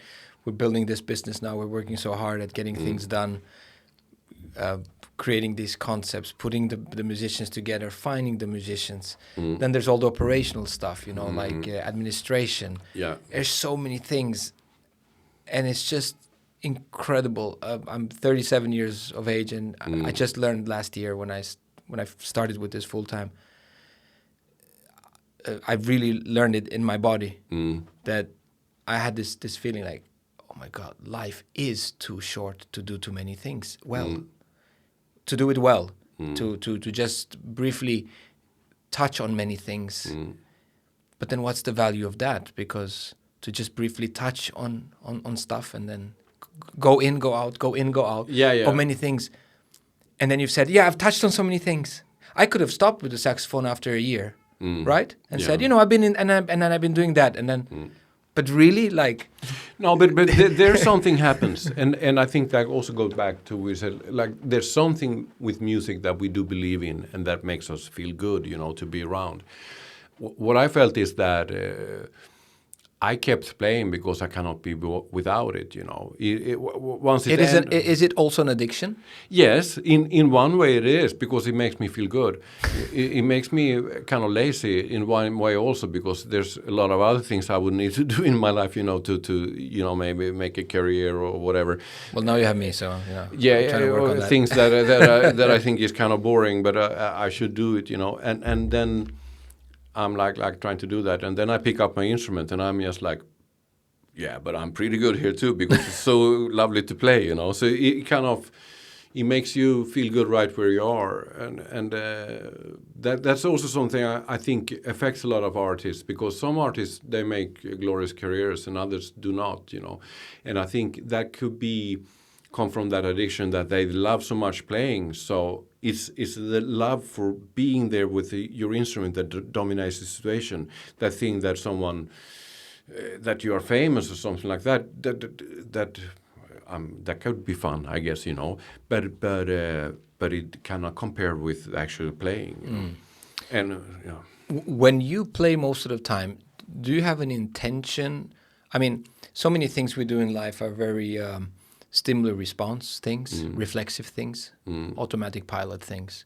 But when you think of it now, when you play, not when it's paid or you have a gig or a performance, but just when you pick up your horn and you play, what do you think is the intention behind it? Is it to have fun? Is it to learn? Is it to get better? Is it? Do you have an intention with it, or is it most of the time just an automatic pilot thing? You just take your horn or clarinet and play through songs, or repeat things, or is there like something behind it? Like, I'm gonna get better at this. I'm going to work on this. I'm going to try to get better at this part here or compose this thing here. What would you say most of the time it is? I can say like this. I have my small seeds, I have sometimes something that I work with that I like, and I see if I learn this better, that could lead me to a good place. I would like to learn this. So the first thing that happens now is that I do something that I realize that I want to be better at and I understand better. So I just make a remark in my head. Let's keep this in mind and see if I can develop this over time. Then the actual playing is like this. I have a new flute student now that's been with me for a couple of months, and she's developing really well. And so I picked up my flute. I haven't used it for a while, and I started to play with her. And we talked about that because the flute is kind of sensible, like sensitive how you hold it. It has to be really right on your lip, and it's so much about the body posture, and it's delicate. So you have to have that discipline to hold it right. So that is something that I have noticed that we talked about during those classes, that to play well is actually a body posture that involves your whole body and your fingers and your mouth for a wind instrument. So you have to learn to go back to a certain posture.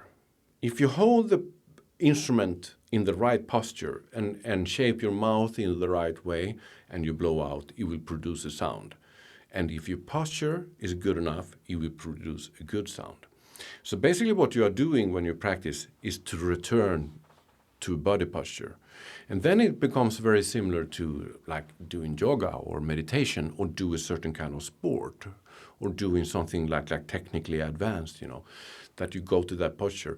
And you love doing that because you love the challenge of seeing how you overcome those difficulties, and you start to produce a sound. And when I do that, I have to cut out, because that's so hard, so you have to kind of put out other things. So you only focus on that. So when I do that for 20 minutes, afterwards I feel like, that felt good, because I kind of reconnected with other things that might disturb me or stress me. And also I have to be aware of how my body is. Yeah, because there's the external posture, and I wanted to add that maybe there's also the internal posture in the sense that what happens inside of you, how you breathe, how you make the airflow, right? Yeah, I transform into kind of a new person that has an instrument added. And when I do that, I feel good. I feel like whole with the instrument, and it produces a sound that is pleasant. So, but that takes concentration. The thing is, when you know to do something really well, you stop concentrate because you do it like more as a reflex. Second nature. So then I need those objectives, like I said, that I have those ideas that I'm going to learn something new.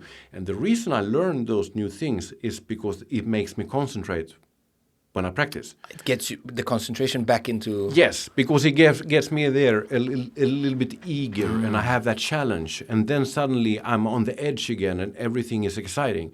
And if it's not on the edge and exciting, I won't do it, because then it's boring. So that thing, to become better, is a way of keeping, your music as an inspired mistress, that it's there with you and it sees you and you see that. So to become better and better is a way of preserving that great relaxation it is to play. So that's basically why I do it, and that's how I think about it.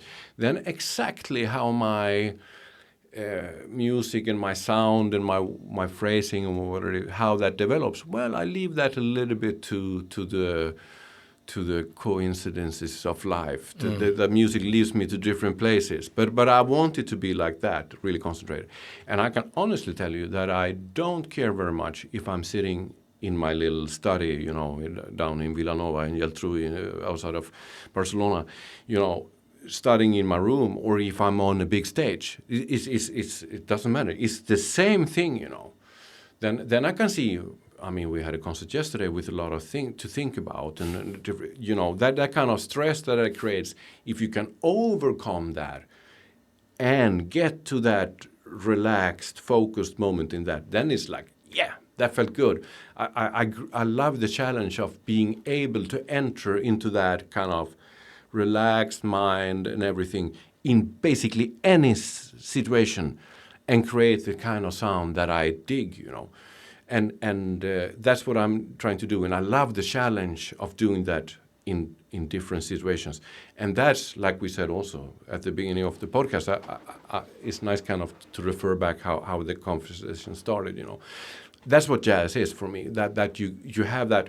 I mean, we talked about Charlie Parker, and you hear him with different things, or John Coltrane or Son Rollins, and you see how they perform in different kind of contexts, but they sound like themselves. It's because they know how to reproduce that posture of themselves playing their instrument in a lot of different situations, And I think that's fascinating. Then that is like you're developing like a musical identity that you can expose, in front of an audience, and I think that's super cool.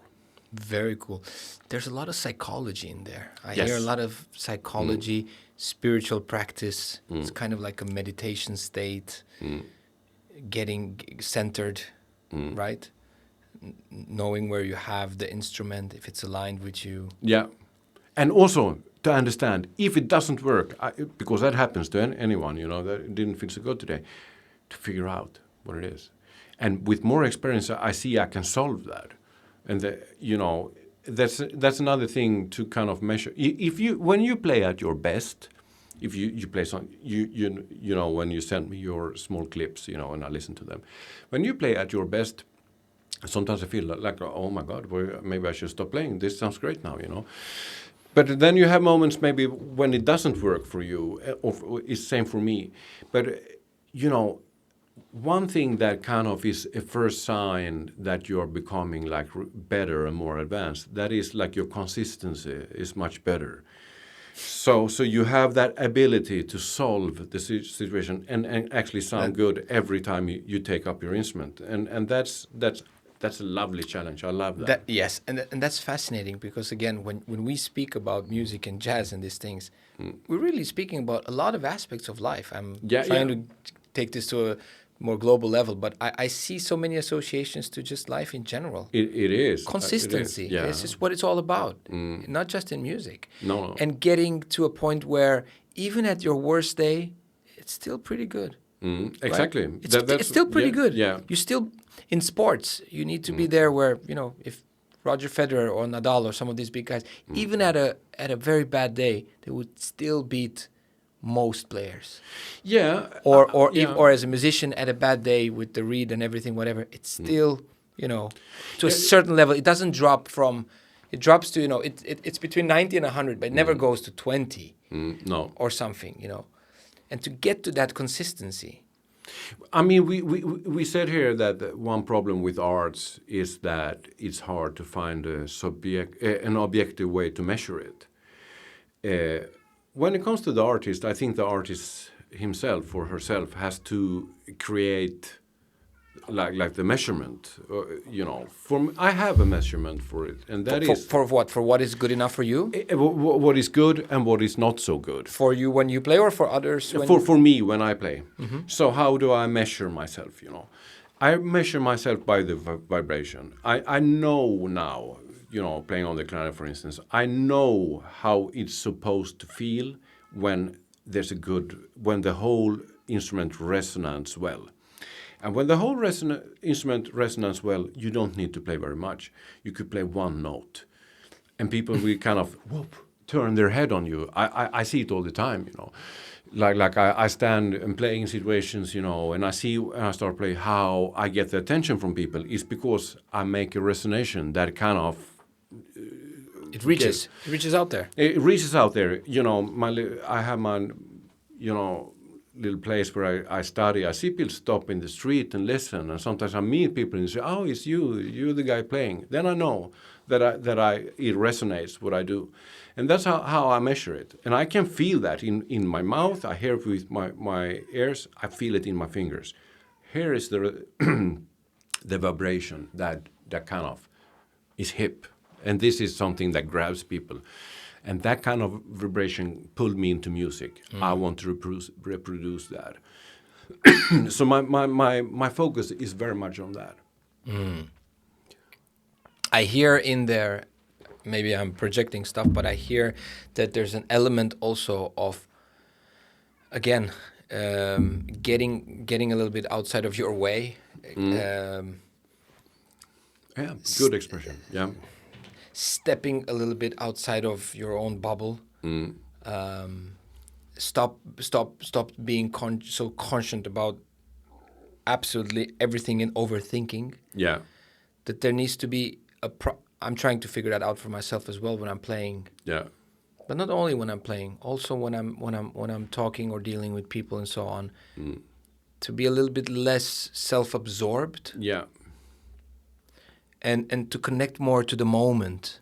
Definitely. And I think also when you create a good sound on your instrument, you can see that on the other guys in the band or in the audience. You can see it in the faces that people look happy.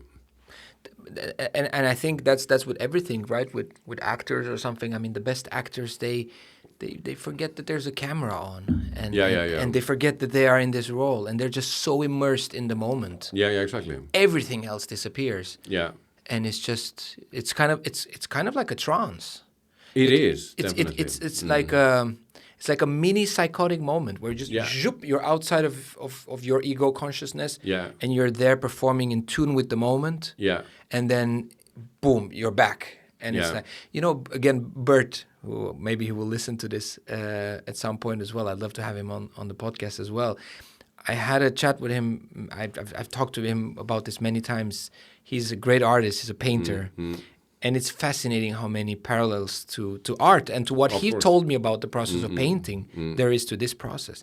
And he said, I remember many years ago, I was a bit younger and less experienced, and I couldn't relate to many of these concepts, starting to catch up. And he said, you know, like, he said when he goes into this painting mode for 4 or 5 hours, that it's like going into a trance. Of course. And he has the music on, and he chooses. He has CDs, and he's old school. He doesn't use Spotify, so he has, you know, LP plates and you know, these plates and the CDs and everything. And before the painting starts, he looks in his library and he thinks about what kind of music would work today. And then, you know, and I remember a friend of mine who was asking me, why don't you just use Spotify? And he said, no, because when I decide what to listen to, I look at my library and I get associations. Oh, I bought this CD when I was in Rome. Oh, and then he remembers that, and then he takes it, he looks at it, maybe it's signed. And the process of like putting the music on and clicking play and getting into that tune, and it's this ritual. Yeah, it's a ritual that he prepares to, and then he says when he goes into this thing for 3-4 hours, he forgets everything. Yeah. And then he says when he comes out of it, it's almost like his bodily functions come back. Yeah. Oh, he needs to go and pee, and he's tired suddenly. But none of that was there because he just escaped for 4 hours. Yeah. I think music has this. Definitely. I can definitely relate to what this thing. Yeah. It's lovely, and it's the best thing. I have another example of that. I mean, playing music is often connected with traveling and dealing with logistic things, and you can be very tired. I mean, we had a couple of long days now. You know, you worked. We worked a lot. You know, maybe you travel like we came Monday, you travel and then you go to rehearsal and then you go to bed and then you go up and you work all day. You work a lot of hours and I often arrived at gigs thinking like, oh, how will I make it because I'm so tired, you know. I didn't even have time to eat or whatever, you know, when you travel and stuff like that. Will I even make it through the gig? And then you go up and you play and after you come down from the stage, all that tired feeling is just gone.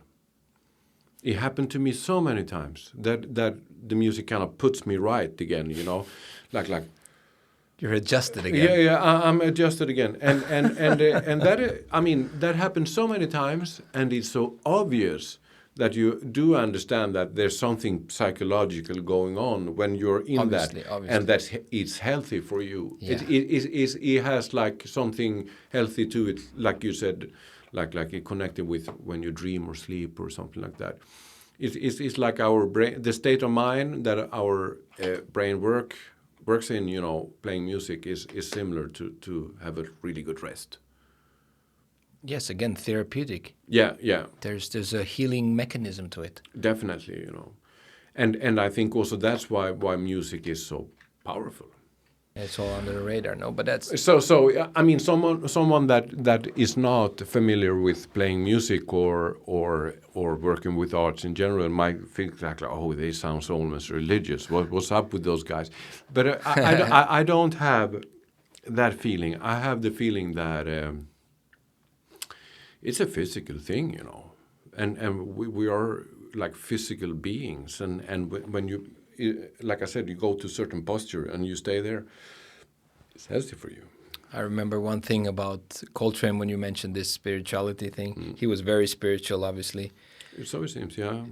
And I saw the documentary with him on Netflix, a great one for people that haven't watched it. It's really something. Okay, I'll check it out. And he went to Japan.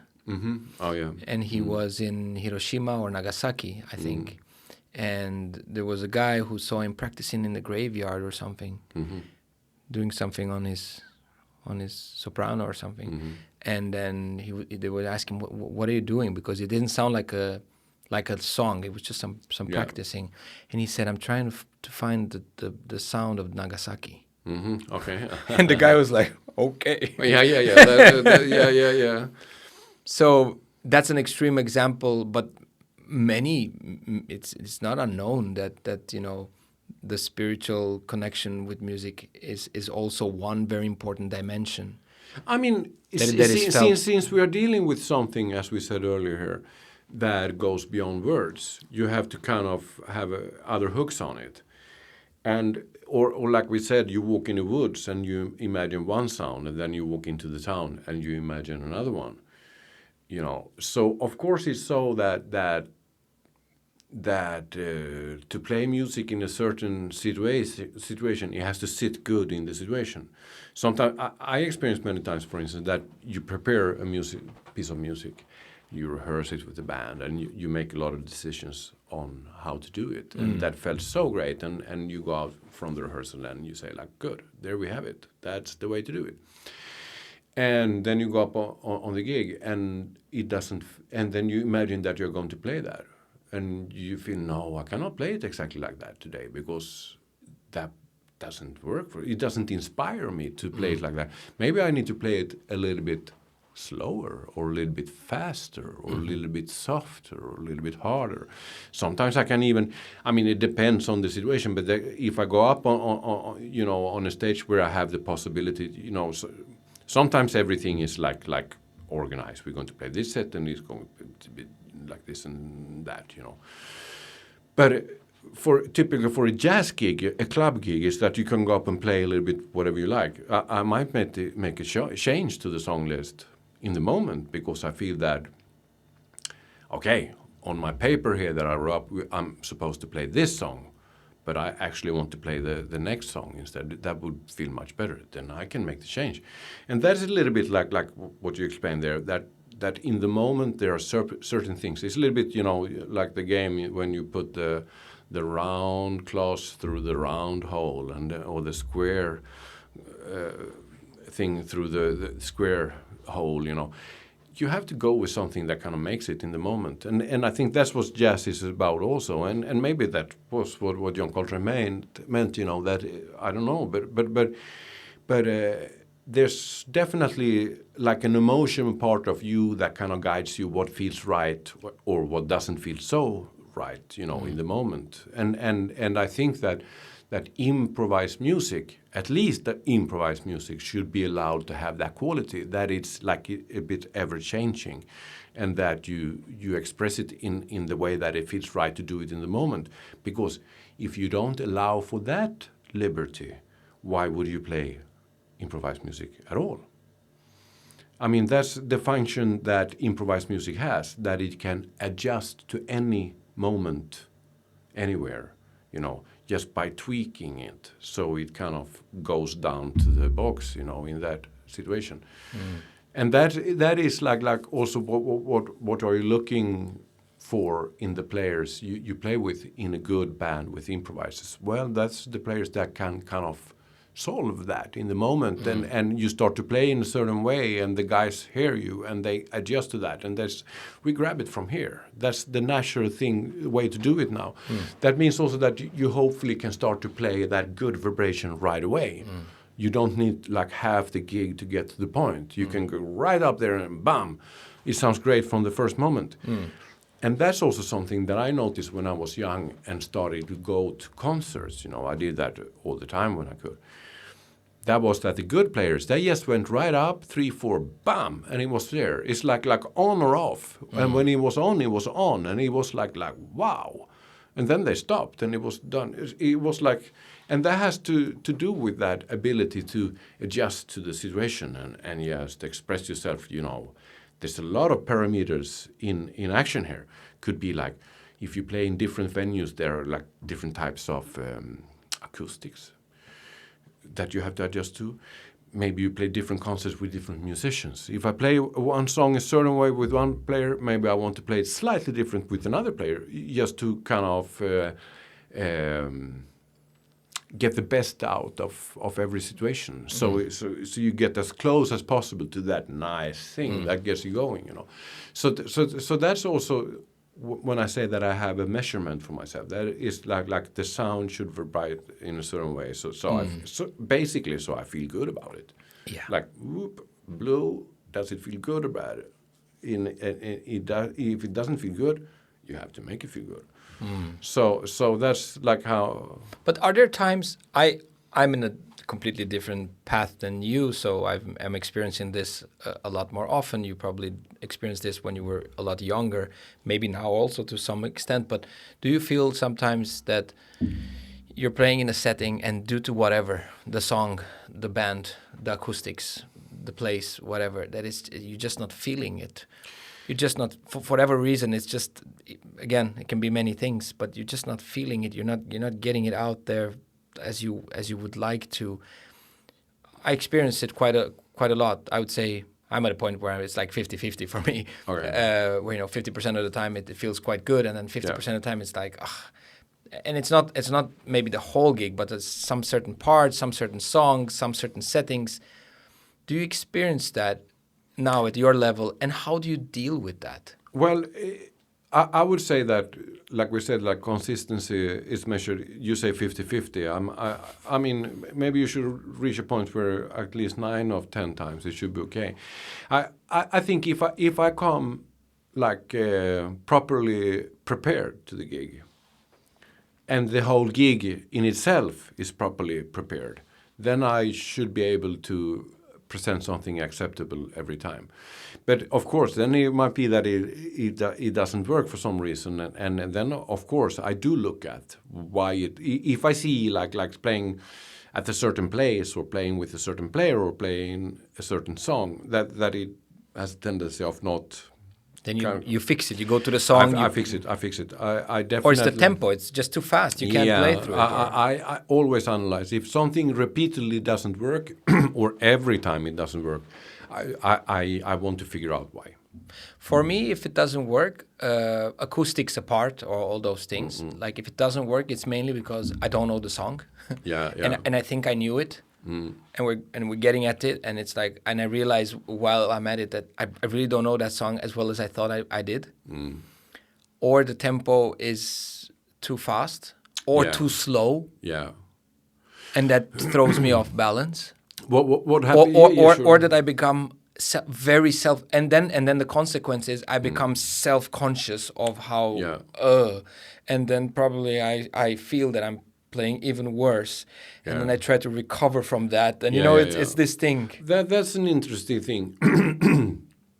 What you say there, that's something that I remember that I was thinking about a lot at the stage of my development. I remember I was thinking about that a lot, maybe 25 years ago or something, that thing to turn yourself off by your own playing, that I think that happens to anyone. That is that if I play one note, the moment I played it, it belongs to the past. So you always have to kind of look forward, and head forward.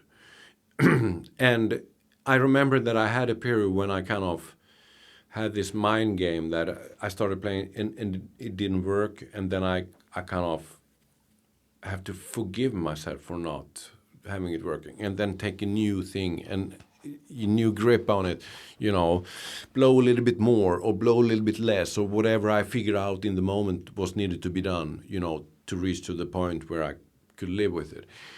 And as soon as you reach the point, it was like you succeeded. That was like success, and then just leave the past behind and said that, okay, at least this like bad moment I had led to my understanding of how to get on, to the future feeling better. So some kind of self-forgiveness on the stage, because of course I remember when I was younger and I worked in television for a while, with commercial music, and you rarely had a solo. And because I was writing arrangements and I was playing in the horn section, and once in a while, there were different artists coming, and we were comping those artists, and then at one point I suddenly had a solo, which I almost never had there. So, and I felt a little bit of pressure because, okay, now it's my chance. So we were rehearsing the thing over and over again, because the camera guys had to fix everything. So we just rehearsed, and it felt better and better and better. I was like growing into it, because it was like a song that I didn't know, but I reached a point where I felt like, okay, I have it. Now I actually think I can make a good solo, So and I did a couple of good solos, and I think other guy in the band said, it sounded good, man. Like, oh, great, that feels good. And then it was time, to do the real take. And I played the solo, and I was like so unhappy with it. I felt that I played the wrong note. I got hang-ups, and also you are in that situation. It will be on television, and you were like shit. I played so bad, and I went home, and I almost was hiding under the blanket in my apartment there. That like what have I done? And I was like really worried about it, really negative about it. And then this was like in the 90s, so we no internet and stuff. So I looked in the newspaper what day that program was going to be broadcast. And I was like, okay, what shall I do? At least I have to see it to see what's going on. So the TV show goes on, and the song starts, and I'm like sitting there in front of the TV sweating. and I see, when the camera zooms in and it's my turn to take that solo, and I'm just like, oh my God, will be the end of my career. and the solo comes by, and it sounded totally okay. It was like not the big worry, and I realized how much I had been over-focusing on something. If it was one note that I felt that wasn't in tune, or whatever it was, and it was like, well, it was not that bad. So why have I been here like worrying about that shit? Beating myself up. Yeah, and after that, I kind of decided that if I'm going to do this, be in those situations, I have to be a little bit braver than that. And I also have, as long as I'm trying as good as I can to do it well, I have also to be a little bit forgiving about what I did. Don't let that pull you down, because it will suck the joy out of what you're doing. And if you cannot leave that behind, then I cannot do this, you know. So I think you have to be a little bit realistic also, and not like overcompensating with emotions. You know, just take it easy, you know. That's such a good point on so many levels on other areas of life as well. Yeah. It's just a good advice to be easy on yourself and not beat yourself up that much. It becomes more and more difficult. Yeah. As you narrow into a field. Yeah.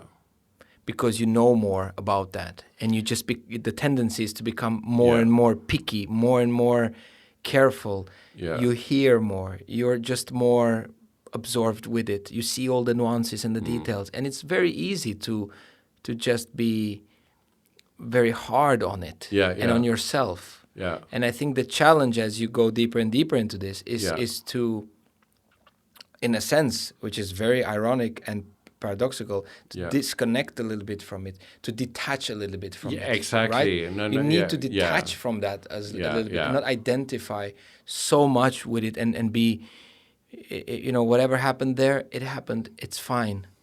Well, yeah, exactly. And another thing I have noticed that helps me to be a little bit more like forgiving.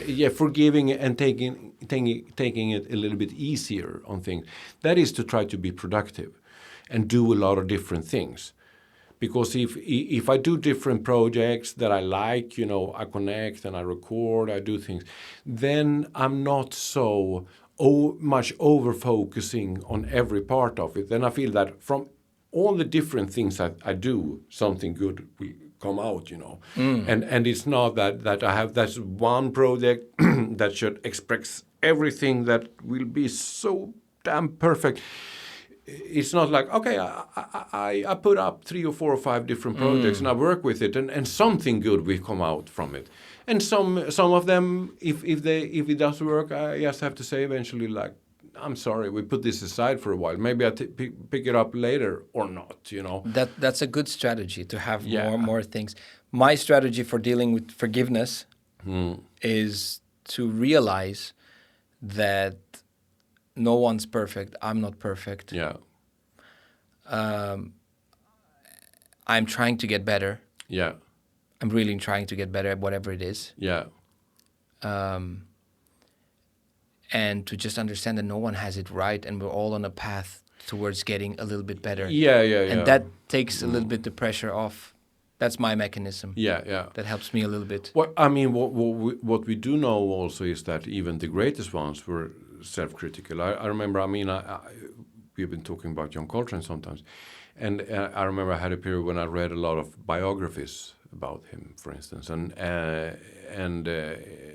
it was explained in several of them that he was enormously self-critical, and that it was like not a very pleasant moment to sit down with him and listen to his own records, because he would just go nuts on a lot of stuff that he didn't like about them, you know. But isn't that a trademark of all high achievers? I think it's like isn't that the reason why high achievers are high achievers? Because I think so. Because they're always driven to improve. Yeah. And they're always trying to make things better. Yeah. And they're kind of never really happy, and they're trying to move onward. I think so. That goes with the package of becoming the best in your field, to doubt, to improve.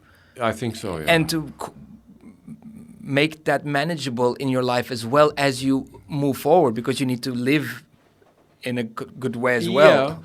Yeah, I think there are a couple of things about that is worth to note. And one thing is that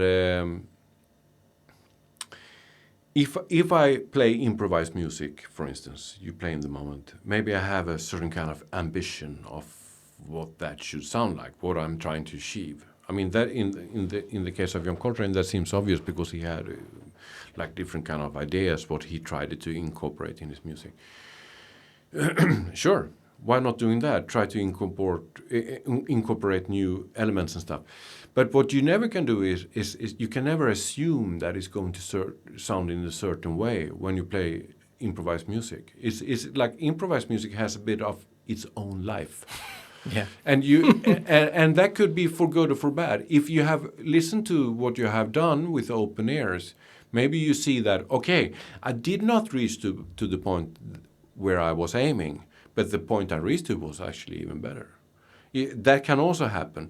So I think that, sure, let's put in a couple of different elements. And why do I do that? Not really because I necessarily want it to sound exactly like this or that. I do it because I need something new to work with. And I would feel more comfortable with having the challenge of playing with those elements. But exactly how the performance would sound today, we will not know. So just leave it for. So when you listen back, it's not to make the inspection if you play good or bad. Exactly. It's more to see the documentation how it actually sounded. Yes, how and this is very important.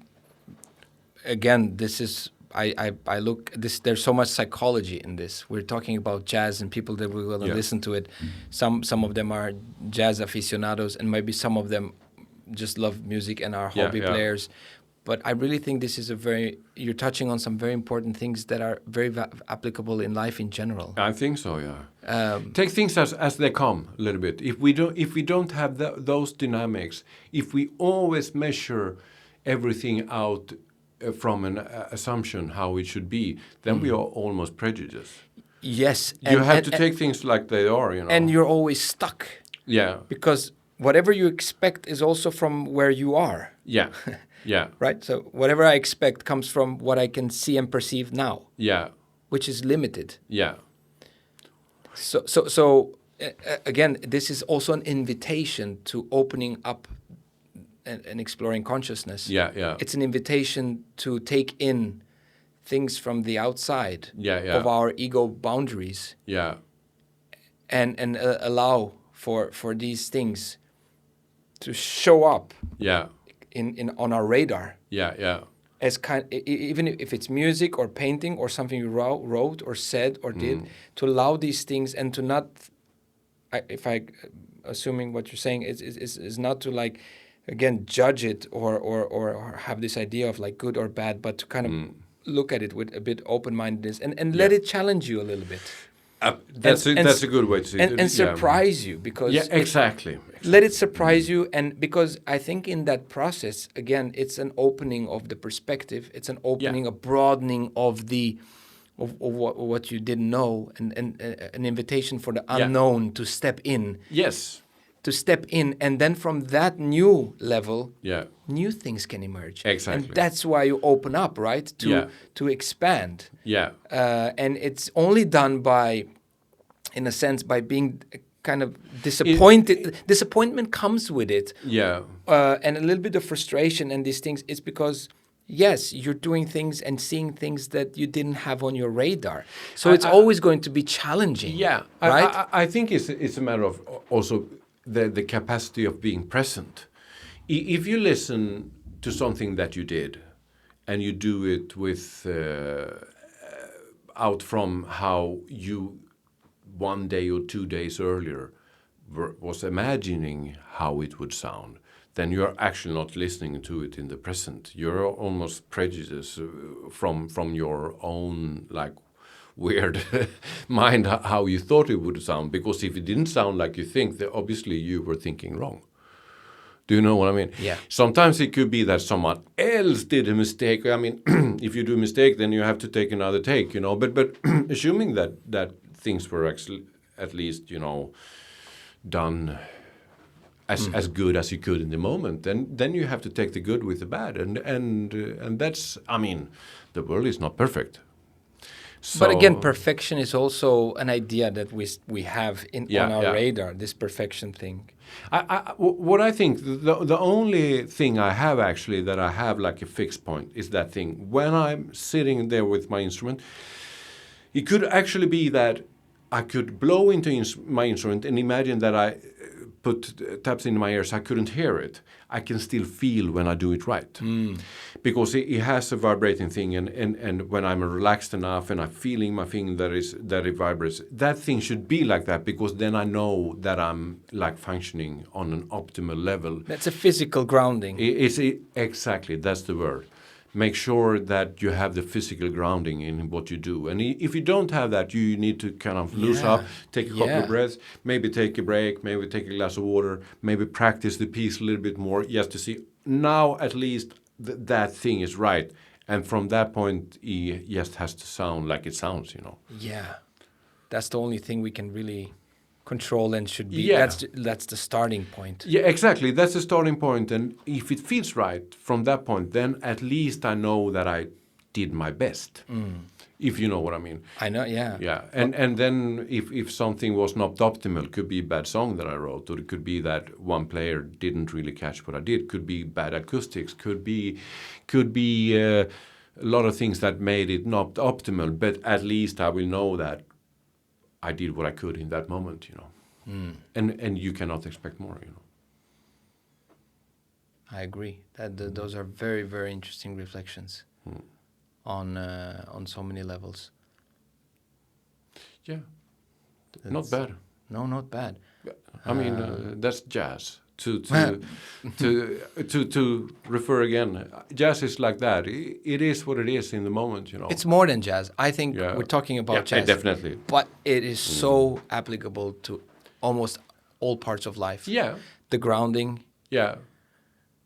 The forgiveness, forgiving yourself. Yeah. To try to do your best. Yeah. I mean, there are so many, like, those typical calendar advices, like every day is a new day. So you always have the chance to, start in the right end every time you wake up. And see how far you go with it. I mean, we need that kind of thing also, so we don't get like wired up in self-criticism or bad confidence or whatever, or just not being uninspired. I mean, we must see the possibilities around us. And that is also something with either you work with music or any type of creation. You have to kind of, in the moment, being able to grasp the possibilities that are around you and make something of it. It's like the improviser is like that, and a lot of, I mean, this is improvising. We have you doing a podcast. Podcast is like improvising. And this is very improvised setting, the whole point and it's so similar to playing music. Definitely. What do I say now? Is this right? Was this the right tone? Oh, I'm becoming self-aware. I mean, it's the same patterns that repeats and that you take with you in music or in a conversation. Yeah. So I guess going back to the music and the jazz part, you meet yourself in a different mirror when you practice music. Of course, yeah. It's a different mirror. This just shows a different... Yeah, and the light perspective of yourself. And the light conditions are ever changing. It's changing all the time. So if you do something twice, it will be like similar but not the same. So that reminds me of an Eastern proverb. You can't dip your foot in the same water twice or something. No, like exactly. That. That's not. It's physically impossible. To do exactly the same two times, or experience something the same. Of course, we could kind of arrange something and we do it exactly the same two times, but the perception of it will not be the same two times. And we're not the same because tomorrow we'll have different emotions and feelings. Yeah, exactly. And maybe this conversation tomorrow would have taken a new turn. I'm sure it would. Because things that have happened during the night or whatever. Or I would also say, if we tried to have the same conversation tomorrow, it wouldn't inspire us. I mean, we wouldn't do it. That's not our style. If we talk tomorrow, we would talk about something else. Exactly. Because again, I had some ideas about what I wanted to talk to you about today. And many of these things, because of time, and even if we speak for 2-3 hours, it's just so much to cover. And I had many ideas I wanted to ask you about. And then... like in music, I felt it was going in a certain direction, and I thought, this is good also. It challenged me a little bit in the beginning because I had kind of like these topics that I wanted to touch on. Yeah. But then I also had this thing with myself where I said, you know what, this is also good. Yeah. This is, like we said, it was not on my radar maybe to go in this direction, but it came in the field. Yeah. And maybe that's something as well. Let's go to the right in the forest, Yeah, exactly. What's over here? Yeah. Because in the end, there's so many ways of talking about music. Sure. a lot of ways, and Yeah. I think this was a very interesting It was for me too. discussion. I loved it. Actually, it's always fun to talk to you. we went on for like 2.5 hours. That's fantastic. Yeah, it didn't feel like that. It didn't feel at all. And I'm really thankful that we did this. I think you are a fantastic musician. Thank you. And a maestro for me. Not only in music, apparently, you have many of the qualities of a Zen master when you speak. And I really mean that. You're a profound thinker, and you have a very refreshing way of putting light on many topics, music, and you construct a very interesting to follow narrative. You are great at presenting and to connect these things. You know, you did these things during the pandemic. Yes. I told you about that. Yeah, that's true. Where you would record yourself and play. Yeah. In an empty restaurant, maybe one person. Yeah, exactly. Because it was the pandemic. Yeah. And you broadcasted it on Facebook. Yeah. And I would listen, and some other friends of mine would listen to you. And at some point, you would stop, and then you would talk for 10 minutes about. And this was a song of, by Coltrane, and he was this and da. And I felt it was almost as interesting as the playing. Probably, yeah. I did get a lot of good feedback on that, and which reminds me that I actually have a new podcast idea coming also. This was great because you connected music with a story. And then you went back to the music. Yeah. And then you did a story. And then it just become like a very entertaining and learning experience. Yeah, good. You reminded me.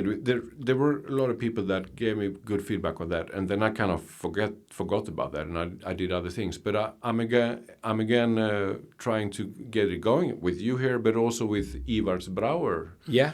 That is made films and stuff for us for our Hi to presentation. Ivar if he's listening. Yeah, hi Ivars, and we have this thing. We have a music project called Organic North that we just getting started with. We are super excited, and that will also contain some podcasting and stuff. So I throw that one out here. If that thing is going when someone hears this and they would like to have more, check out the Organic North.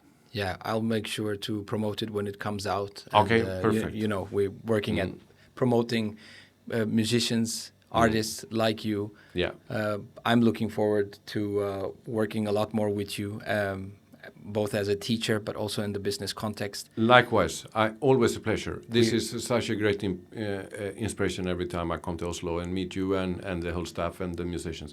I love it, and we have a gig coming up tomorrow. Yes, we do. And you've been coming to Oslo quite a lot lately. And I have during the past year, and I love it, I must say. It's great. Thank you for being here today. And again, I really appreciate all your work as a teacher, as a friend. Keep it going. And I can say the same to you. I'm so happy for what we're doing. So thank you very much. Thank you so much. Great. All right. Yeah.